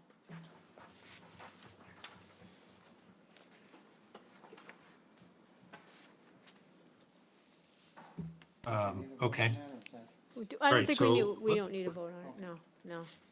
All right, so let me just tell you what the changes, and they're both in 15 and 16. I did add a sentence, I think Paul was talking about this. All plantings shall be native species and shall wherever feasible be drought tolerant. I think it more or less, folks are in agreement with that. But I've simplified number 16 to state an irrigation system and accompanying well shall be installed in irrigation of project planting shall not be subject to town restrictions. Any waivers to install such well and irrigation system are hereby granted. Sounds good to me. And the only thing I want to clarify, I don't know if Mark's here today. I don't think he is. We but- can't do Mark. Oh, okay. Only do us. I just want to make sure that, I think I remember him saying that to the extent possible, he had native species in his plan. But there may be a few that are not native, and so I just don't want to make that, I just want that statement to be whatever was consistent with what. I think he was. said all. I All, do. okay, all right, Yeah. just in Yeah. case he didn't, I wanted to make sure Yeah. that that wasn't conflicting. Okay. My recollection is that they're using just native Yeah, species. yeah. Okay. Okay, so number 17, they've got to comply with any other permits, and that the terms of those permits are incorporated as if restated in this decision. And if there's any conflict or inconsistency with the decision, the most restrictive requirements will apply unless the board amends this decision to remove such conflicts upon request by the applicant. And then I cite the regulations there. 18, pretty straightforward. Got to listen to the fire chief in terms of emergency vehicle access, which are, anything that's incorporated in the plans on that. And the final site plans, the project shall demonstrate adequate fire flow for fire protection purposes as confirmed by the fire chief and the DPW. It's pretty boilerplate. Any easements that they have for the project for utility or anything else, they've got to send it over to us to take a look at first, make sure that it's consistent. We look at those just to form. They have to comply with any relevant terms of the LDA. That's number 20. Prior to the issuance of a building permit, they have to give us a signage monument plan. I think, Randy, did you have any questions on signage Well, or comments on that? I think Sarah might have an update on whether or not they even need a waiver on this, given the last delivery of what it might look like. Go ahead. So based on the plan, the Crowley-Cottrell plan for signage, for the one perpendicular to double-sided sign. The waiver they had requested was for a double-sided sign not to exceed 18 square feet per sign face. They included the brick portion, the monument, as part of their calculation. So we may want to consider changing that, otherwise it could allow for 18 square feet of actual sign face to be installed. So, Well, so this condition, 21A, it says you're gonna show it to us anyway at the, after the permit and, before the building permit to see what the final signs look like. so will we, So if they're too big, then we'll tell them they're too big. it would If be they're nice. not big yeah. enough, we'll tell them that. And seeing it like in front of the management building where, how it's actually going to look would be helpful. See it in real time, because it might look awkward. I'm just curious, Sarah, do you, off the top of your head, do you know that distance from the street, what's allowed in the sign code? So because it's a residential zone, it's different. If this were to be a business zone, for example, Okay, with a 0 to 15 feet from the road, you are allowed a 20 square foot sign.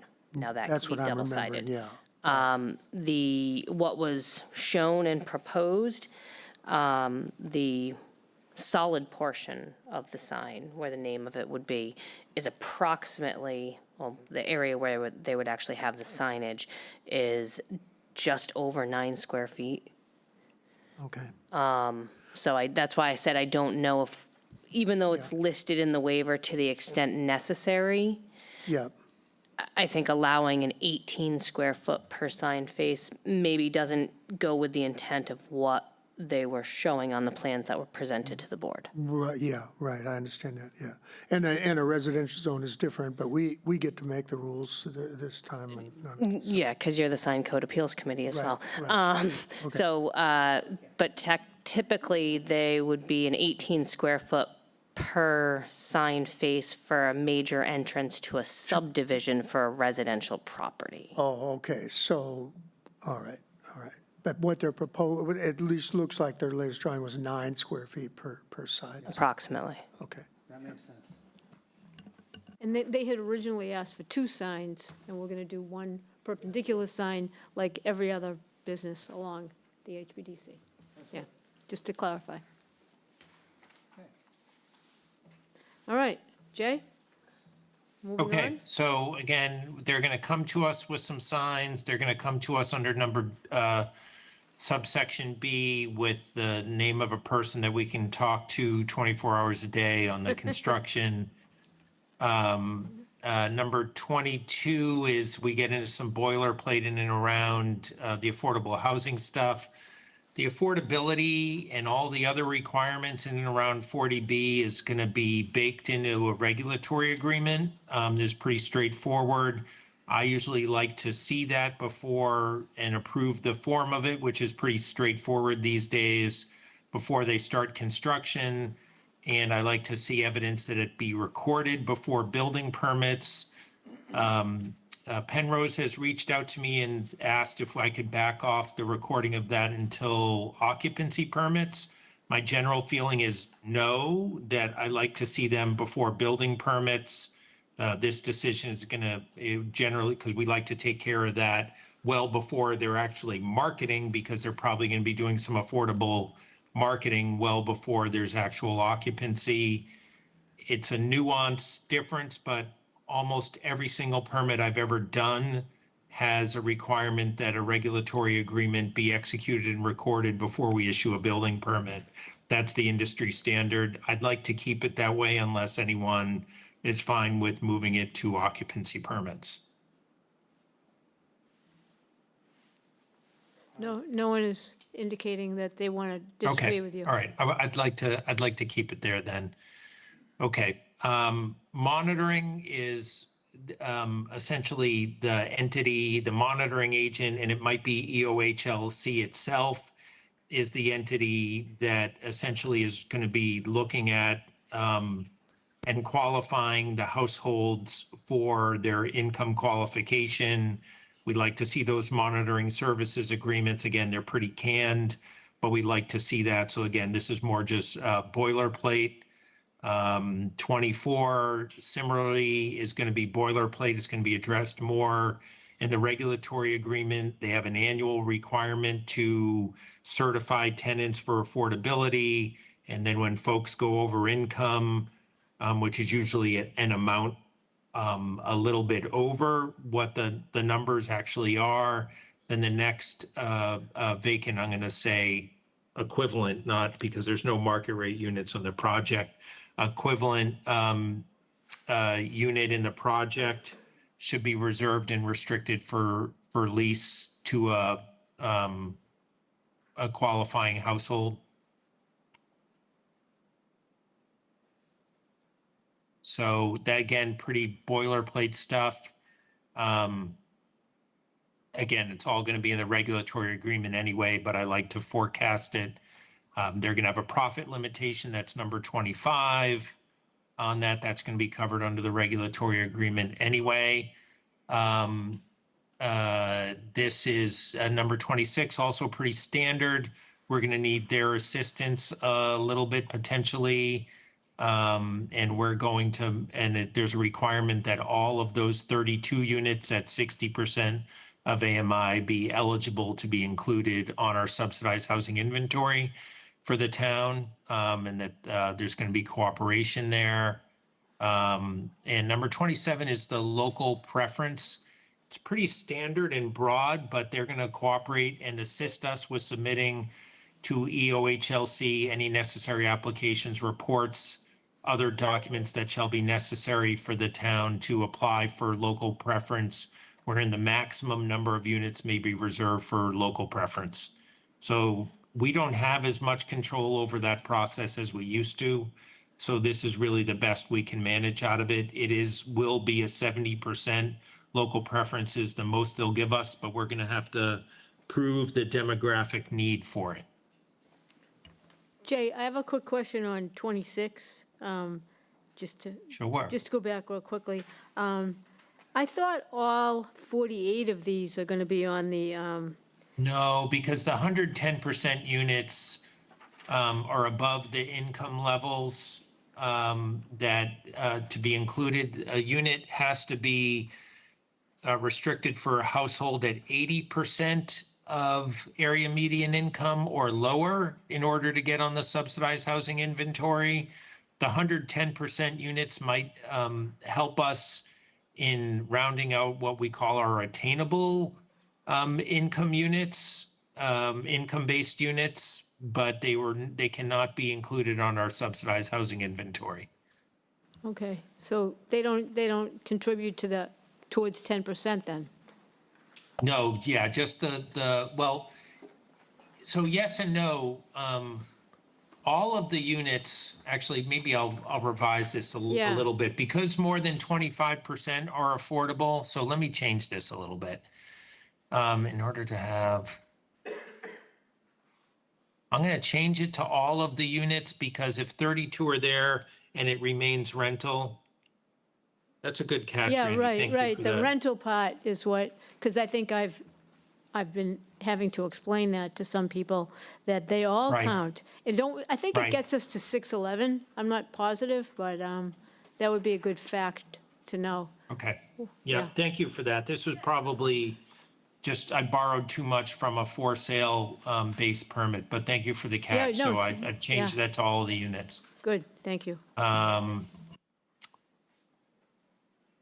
So 28 is a pre-construction meeting and conferences and everything else to make sure that we're, schedule of inspections. We'd like to have an event for larger projects, and this is large from Chatham's perspective, whereby we're going to have this kind of pre-construction thing.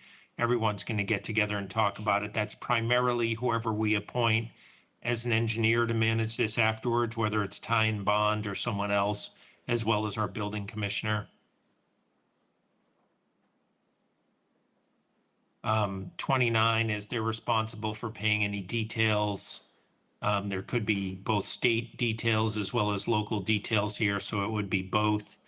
They've got to 30 is they can't mess around. They've got to fix our roads to our satisfaction prior to any certificate of occupancy. So that's pretty straightforward. 31 straightforward. They've got to clean up any debris on the local roads in addition to fixing the damages. 32, if to the extent that this is something that I kind of sketch out and works, but if you have any changes to the times that you like to see, then this is where we would put them. I kind of went with the kind of the basics here in terms of the time limitations. Obviously, no work on the holidays. So I don't know if anyone has any comments on that. Yeah, Jay, I really think this would be the second to last line. Weekday evenings until 8 p.m. is way too late. Okay. I would want that kept at 6 p.m. Right, I have that for interior construction I saw that that. doesn't generate noise. Okay. But if you if the board wants to do it to 6 p.m., I give them a little bit of a grace on the interior stuff that they're doing so that they can get the work done. The push and pull here is that we want to make sure that they're not disrupting the neighborhood at all, but we also want them to finish this project as soon as possible. So we try and have a balance of things, which is why I generally include the provision that allows them to do non-noisy interior stuff until 8, but I'll put in whatever the board wants. Yeah, to me, it's the noise of the trucks coming and going, the people, radios going. I know they keep down the noise, but in my neighborhood, we had a guy singing Italian areas from within a house, and he was loud. He should have gone on the stage. So it does happen. So to me, if they've worked from 7 in the morning, they ought to go home at 6 p.m. I just had Your one call, question. board. I just had one question also. It's a little confusing. There's two different delivery times, at 7 a.m. and 6 a.m. It seems to me that you're trying to say that something for You're right. There interior. is a conflict there. So I think 7 a.m. is probably better. A delivery is a delivery, whether it's interior or exterior. Okay, I you're right. There is agree a with Steve. redundancy there.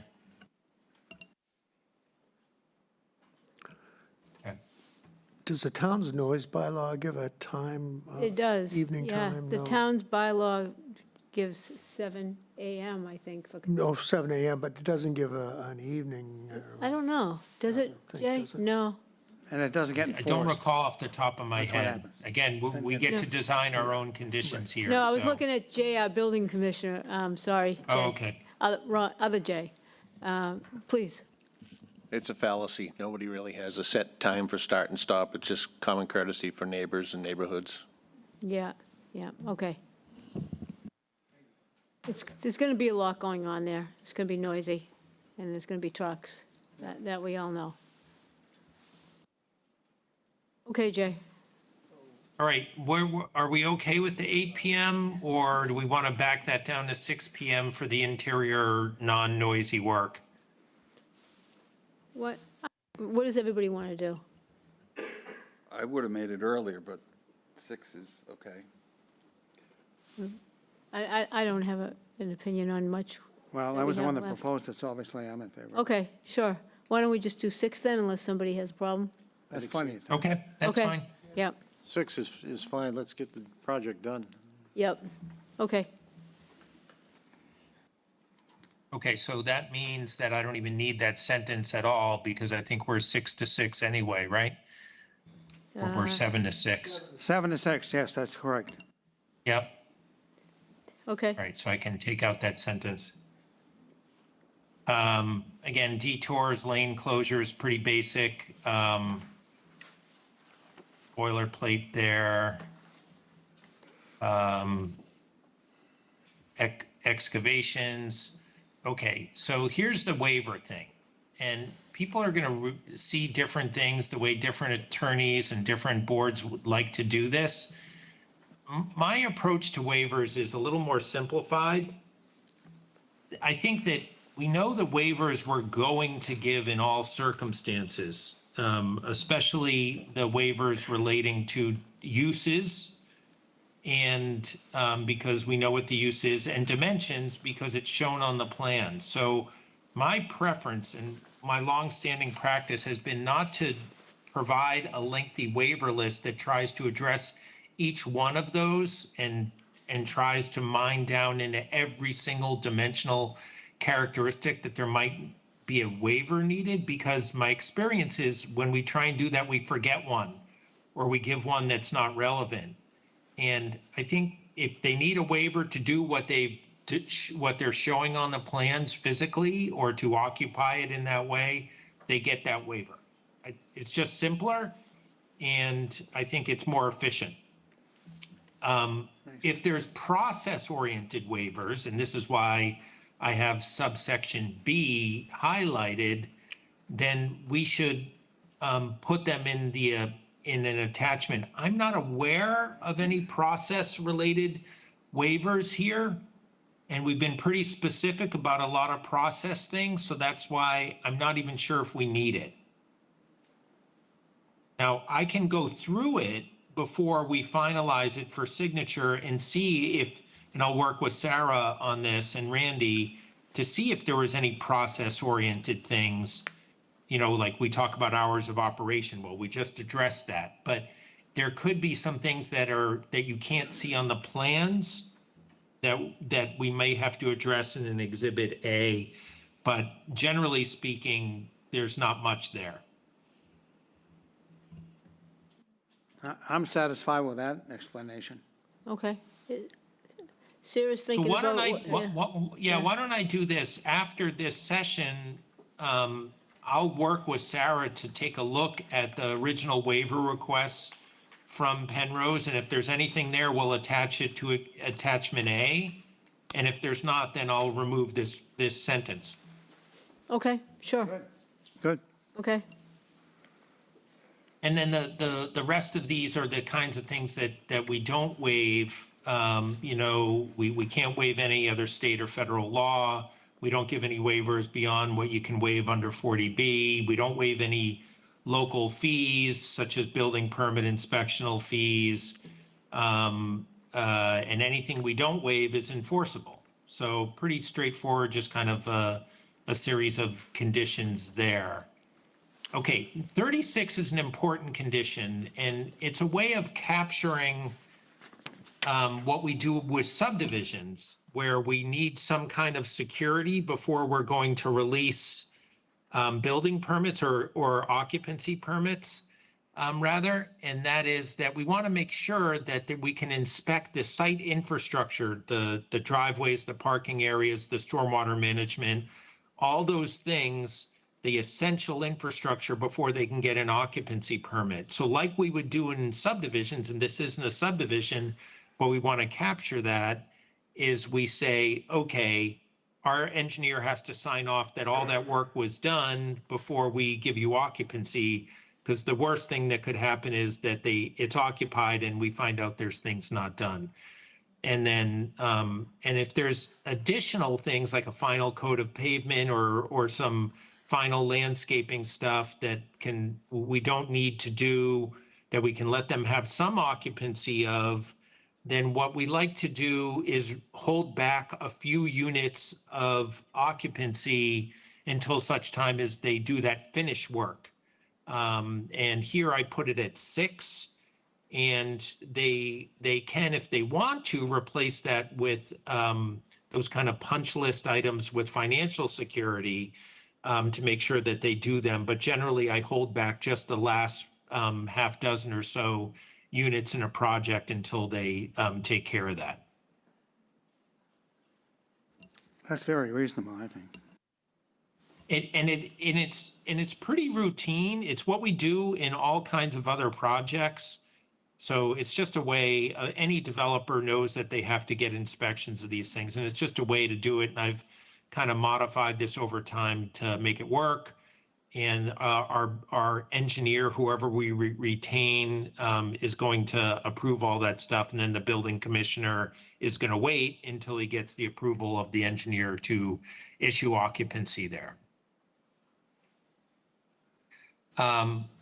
37 is, we'd like to see an as-built plan here, pretty straightforward. That's at the end of the project.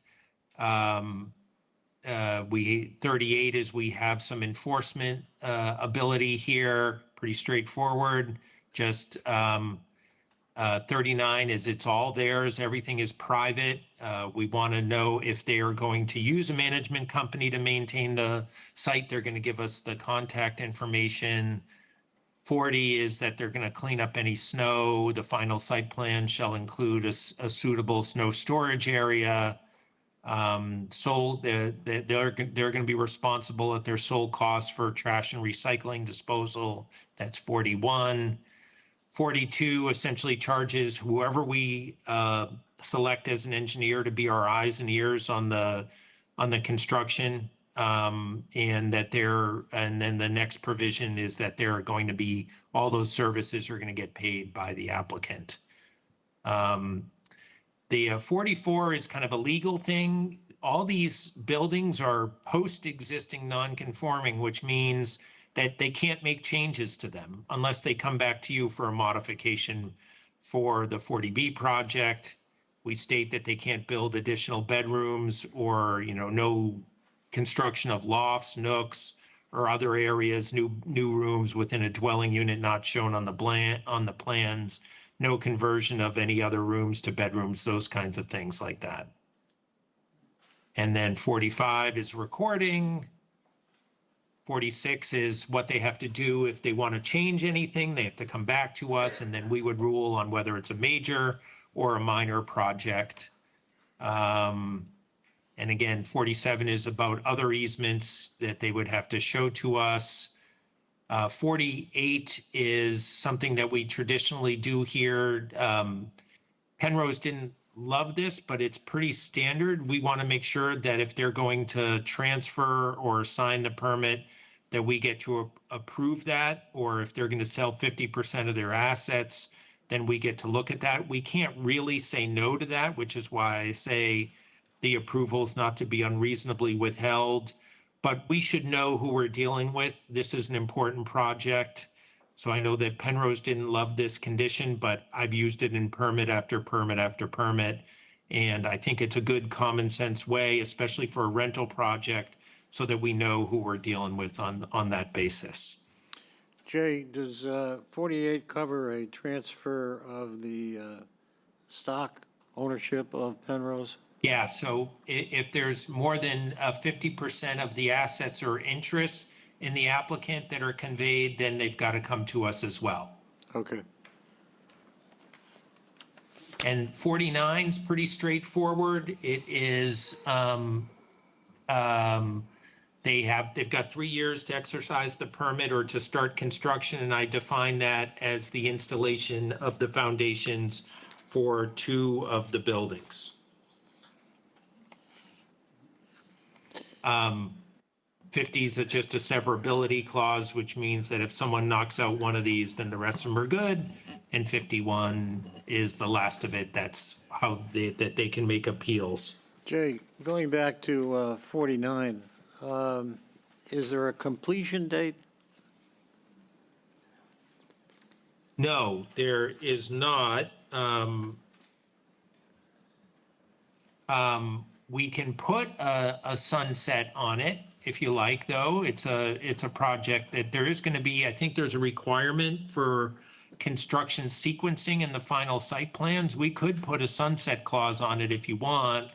I think we should be somewhat generous in that. There's a lot of things that they have to accomplish here, but, and they can come to us for an extension, but if you'd like me to, I can put a sunset date in here, Paul, and that's a good, always can be good. Well, my only concern would be that they start the project and, for whatever reasons, get partway through it and then decide that they want to hold up in going forward. the site is then tied up, the project is not completed, I'm not sure we have a remedy there. Do we? Well, there can be some remedies, but like any uncompleted project, you know, our remedies are somewhat limited. I'm always battling against incomplete subdivisions, and, you know, you can't force someone to build something they don't want to build. But if we say that all construction of the project shall be completed, you know, within, I could do 5 years from the date hereof. I think whatever, It- whatever is a reasonable time frame, but I just don't I want think to. that that's generally considered reasonable. Okay, well, I just don't want to be in a situation where we're tied up, we don't get the project done, but at the same time, we can't do anything about. Yeah, you know, some of those things, Paul, it can be kind of tricky because, again, you can't, if people abandon a project midway through, much less of a chance that that will happen here, seeing they're going to be building most of it all at the same time, likely. But, you know, I've got a whole bunch of projects, subdivisions generally, where people run out of money, but I just put in a 5-year thing. Okay. I think something along those lines makes some sense.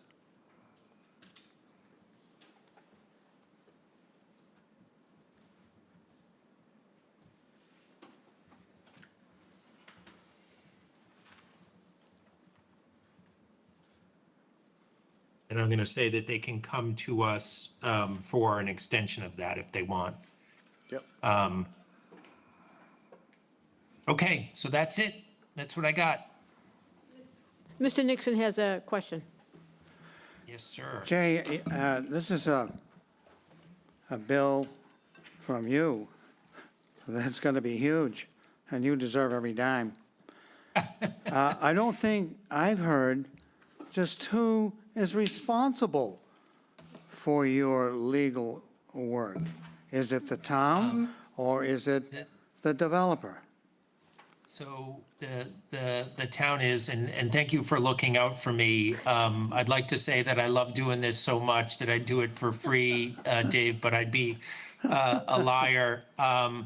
You know, the way we, and I don't want to get too deep into the weeds on it, the way we structure our contract with the town is that we don't really bill by the hour, and it includes all this kind of permitting. We also know that this is a really important project and, you know, and it's complex, and our billing arrangement with the town includes and allows us still, for me to put some food on the table and do all of this work. So I think we're still compensated okay here, but I do appreciate it. I think we're satisfied with this. There are other examples in towns where I get paid hourly, where we do shift some of the costs on some of the things, but here I think we're fine. Okay, well, I'd be more than happy to offer as a condition that your bill be sent to Penrose, but are you saying I can't do that? Yeah, I'd say that, you know, I can't, because there's some other complicated things on why we couldn't do that anyway. There's a few cases on the Okay. shifting of legal expenses here. But here, there's no need, because we've already contemplated these types of services to the town in our overall fee agreement. It might mean that, you know, when we're really busy on some things for the town, that our effective hourly rate is not as great as other months, but we're fine. So I'm comfortable with this, David, but I Okay. appreciate it. Well, again, you've done a spectacular job, and I thank you for all of us. I appreciate that very much. It's a good board to work with. Yep. So before I also lather you with praise, I think we forgot something that has an amount of relevance, and that is the lighting style. Given that we've done the sides, the lighting was a submission on 10/22. Yes, the plan date for the lighting alternative is shown as 10/22/25. So I didn't know where we had said, under number 10, all site lighting shall be dark sky compliant, as shown on lighting alternative plan dated 10/22/25. Is that okay? Because we want to make sure we get the style that we bargained for. It was. Yeah, I think so. I think it would be probably included in where I reference ancillary plans. So what I'll do is, as shown on the lighting plan dated, and then Sarah and I could fill in that blank there. I hate to say it, but do we need to go back to the dumpster issue? We do need to go back to it for the vote? Well, Steve, I had a question before we Yeah. do anything. I don't know, can we regulate the hours of operation or pickup? So that they're not coming in there at 4 o'clock in the morning or to something, do what? The Sure. dumpster? to pick it up, to pick up the dumpsters?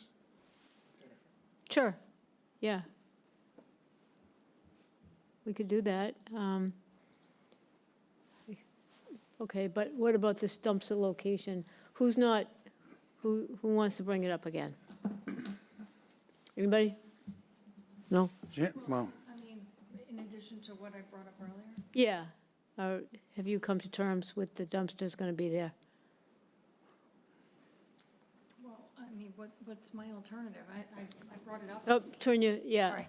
No, I don't know. I mean, I brought it up because I don't like it on the side. No, and I don't think any of us like it either. I just don't know, we're just bringing it up again because a member wanted to bring it up again, so. yeah, I mean, Please, go ahead. I'm not convinced that it can't go someplace in the middle. I'm just not convinced that it can't go there, as they proved with Meeting House. We did talk about this in the office, if that's any consolation. We did. Yeah. Yes, please, Lee. I just wanted to add that I do believe that Penrose stated that the pickup would be twice weekly. I don't know if that helps or hurts, but I think in a development of this size, with only 2 dumpster locations, a twice weekly pickup is very appropriate. Okay. Even though it means more noise, but then I think it eliminates other problems. They know what they need to do with that. I'm going to leave that squarely in my opinion, in their camp. But, anything else? Okay? No? All right, so, dare I say a motion, Paul? Would this be a motion pursuant to Chapter 40B? Oh, if you- Would this be a motion pursuant to Chapter 40B? Jay, what would the motion be? It would be. So it would be, I think, a motion to approve the comprehensive permit as amended and discussed by the board, or even so moved. I will move pursuant to Chapter 40B that we approve the application for comprehensive permit as modified and described by us in our hearings and the proposal before us. David seconds and votes yes. Mr. Nixon? Well, as I explained last week, I'm totally against this. I think it's just wrong. I'll be voting no. Okay, Paul? All votes yes. And Ginny? Because the management building is staying in, and I had said that I wanted the reduction of density, and to get my vote, it needed to be gone, I would vote no. Okay, and I am going to vote yes, and I want to just qualify that because I think that, given the work that we've done, we've taken it over the 50-yard line in terms of acceptability. I would have preferred the building heights to be under 30 feet or under, like the plan had been with the town, but we didn't quite get that. And like I said before, Penrose came in, upfront about that. But we do have better lighting, we have better siding, we have a much, in my opinion, a very attractive streetscape. The parking is lessened, but still adequate in terms of Penrose's opinion. The setbacks are improved, the vegetation and irrigation are good. And there was no irrigation plan at the beginning, and we have larger caliber trees. We will have a safer situation on Route 28, most likely, especially given the fact that we have received a grant for that by the state, so it would be hard to believe that the state is going to give us money but say we can't do it. So I'm feeling very positive about that stoplight situation, the crosswalk, and the accoutrement for that. The amenities, we have the gas grill, bike racks. We have a better-looking sign, in my opinion, perpendicular sign that comports with the other signs along 28. So I think that we've got a better project, a lot better, a different project, indeed. I wasn't sure along the way, but now I am comfortable with it, and I hope that when it's all said and done, it'll look attractive, and it certainly will provide much-needed housing. So I'm voting yes, so that's that. Okay, motion to adjourn? I'll move to adjourn. Dave Veach seconds, votes yes. I vote yes. All votes yes. I vote yes. Steve votes yes. Jenny votes yes. As do I. And what time is it? 4:11 PM. All right, well, good evening, Chatham. Thank you, everyone.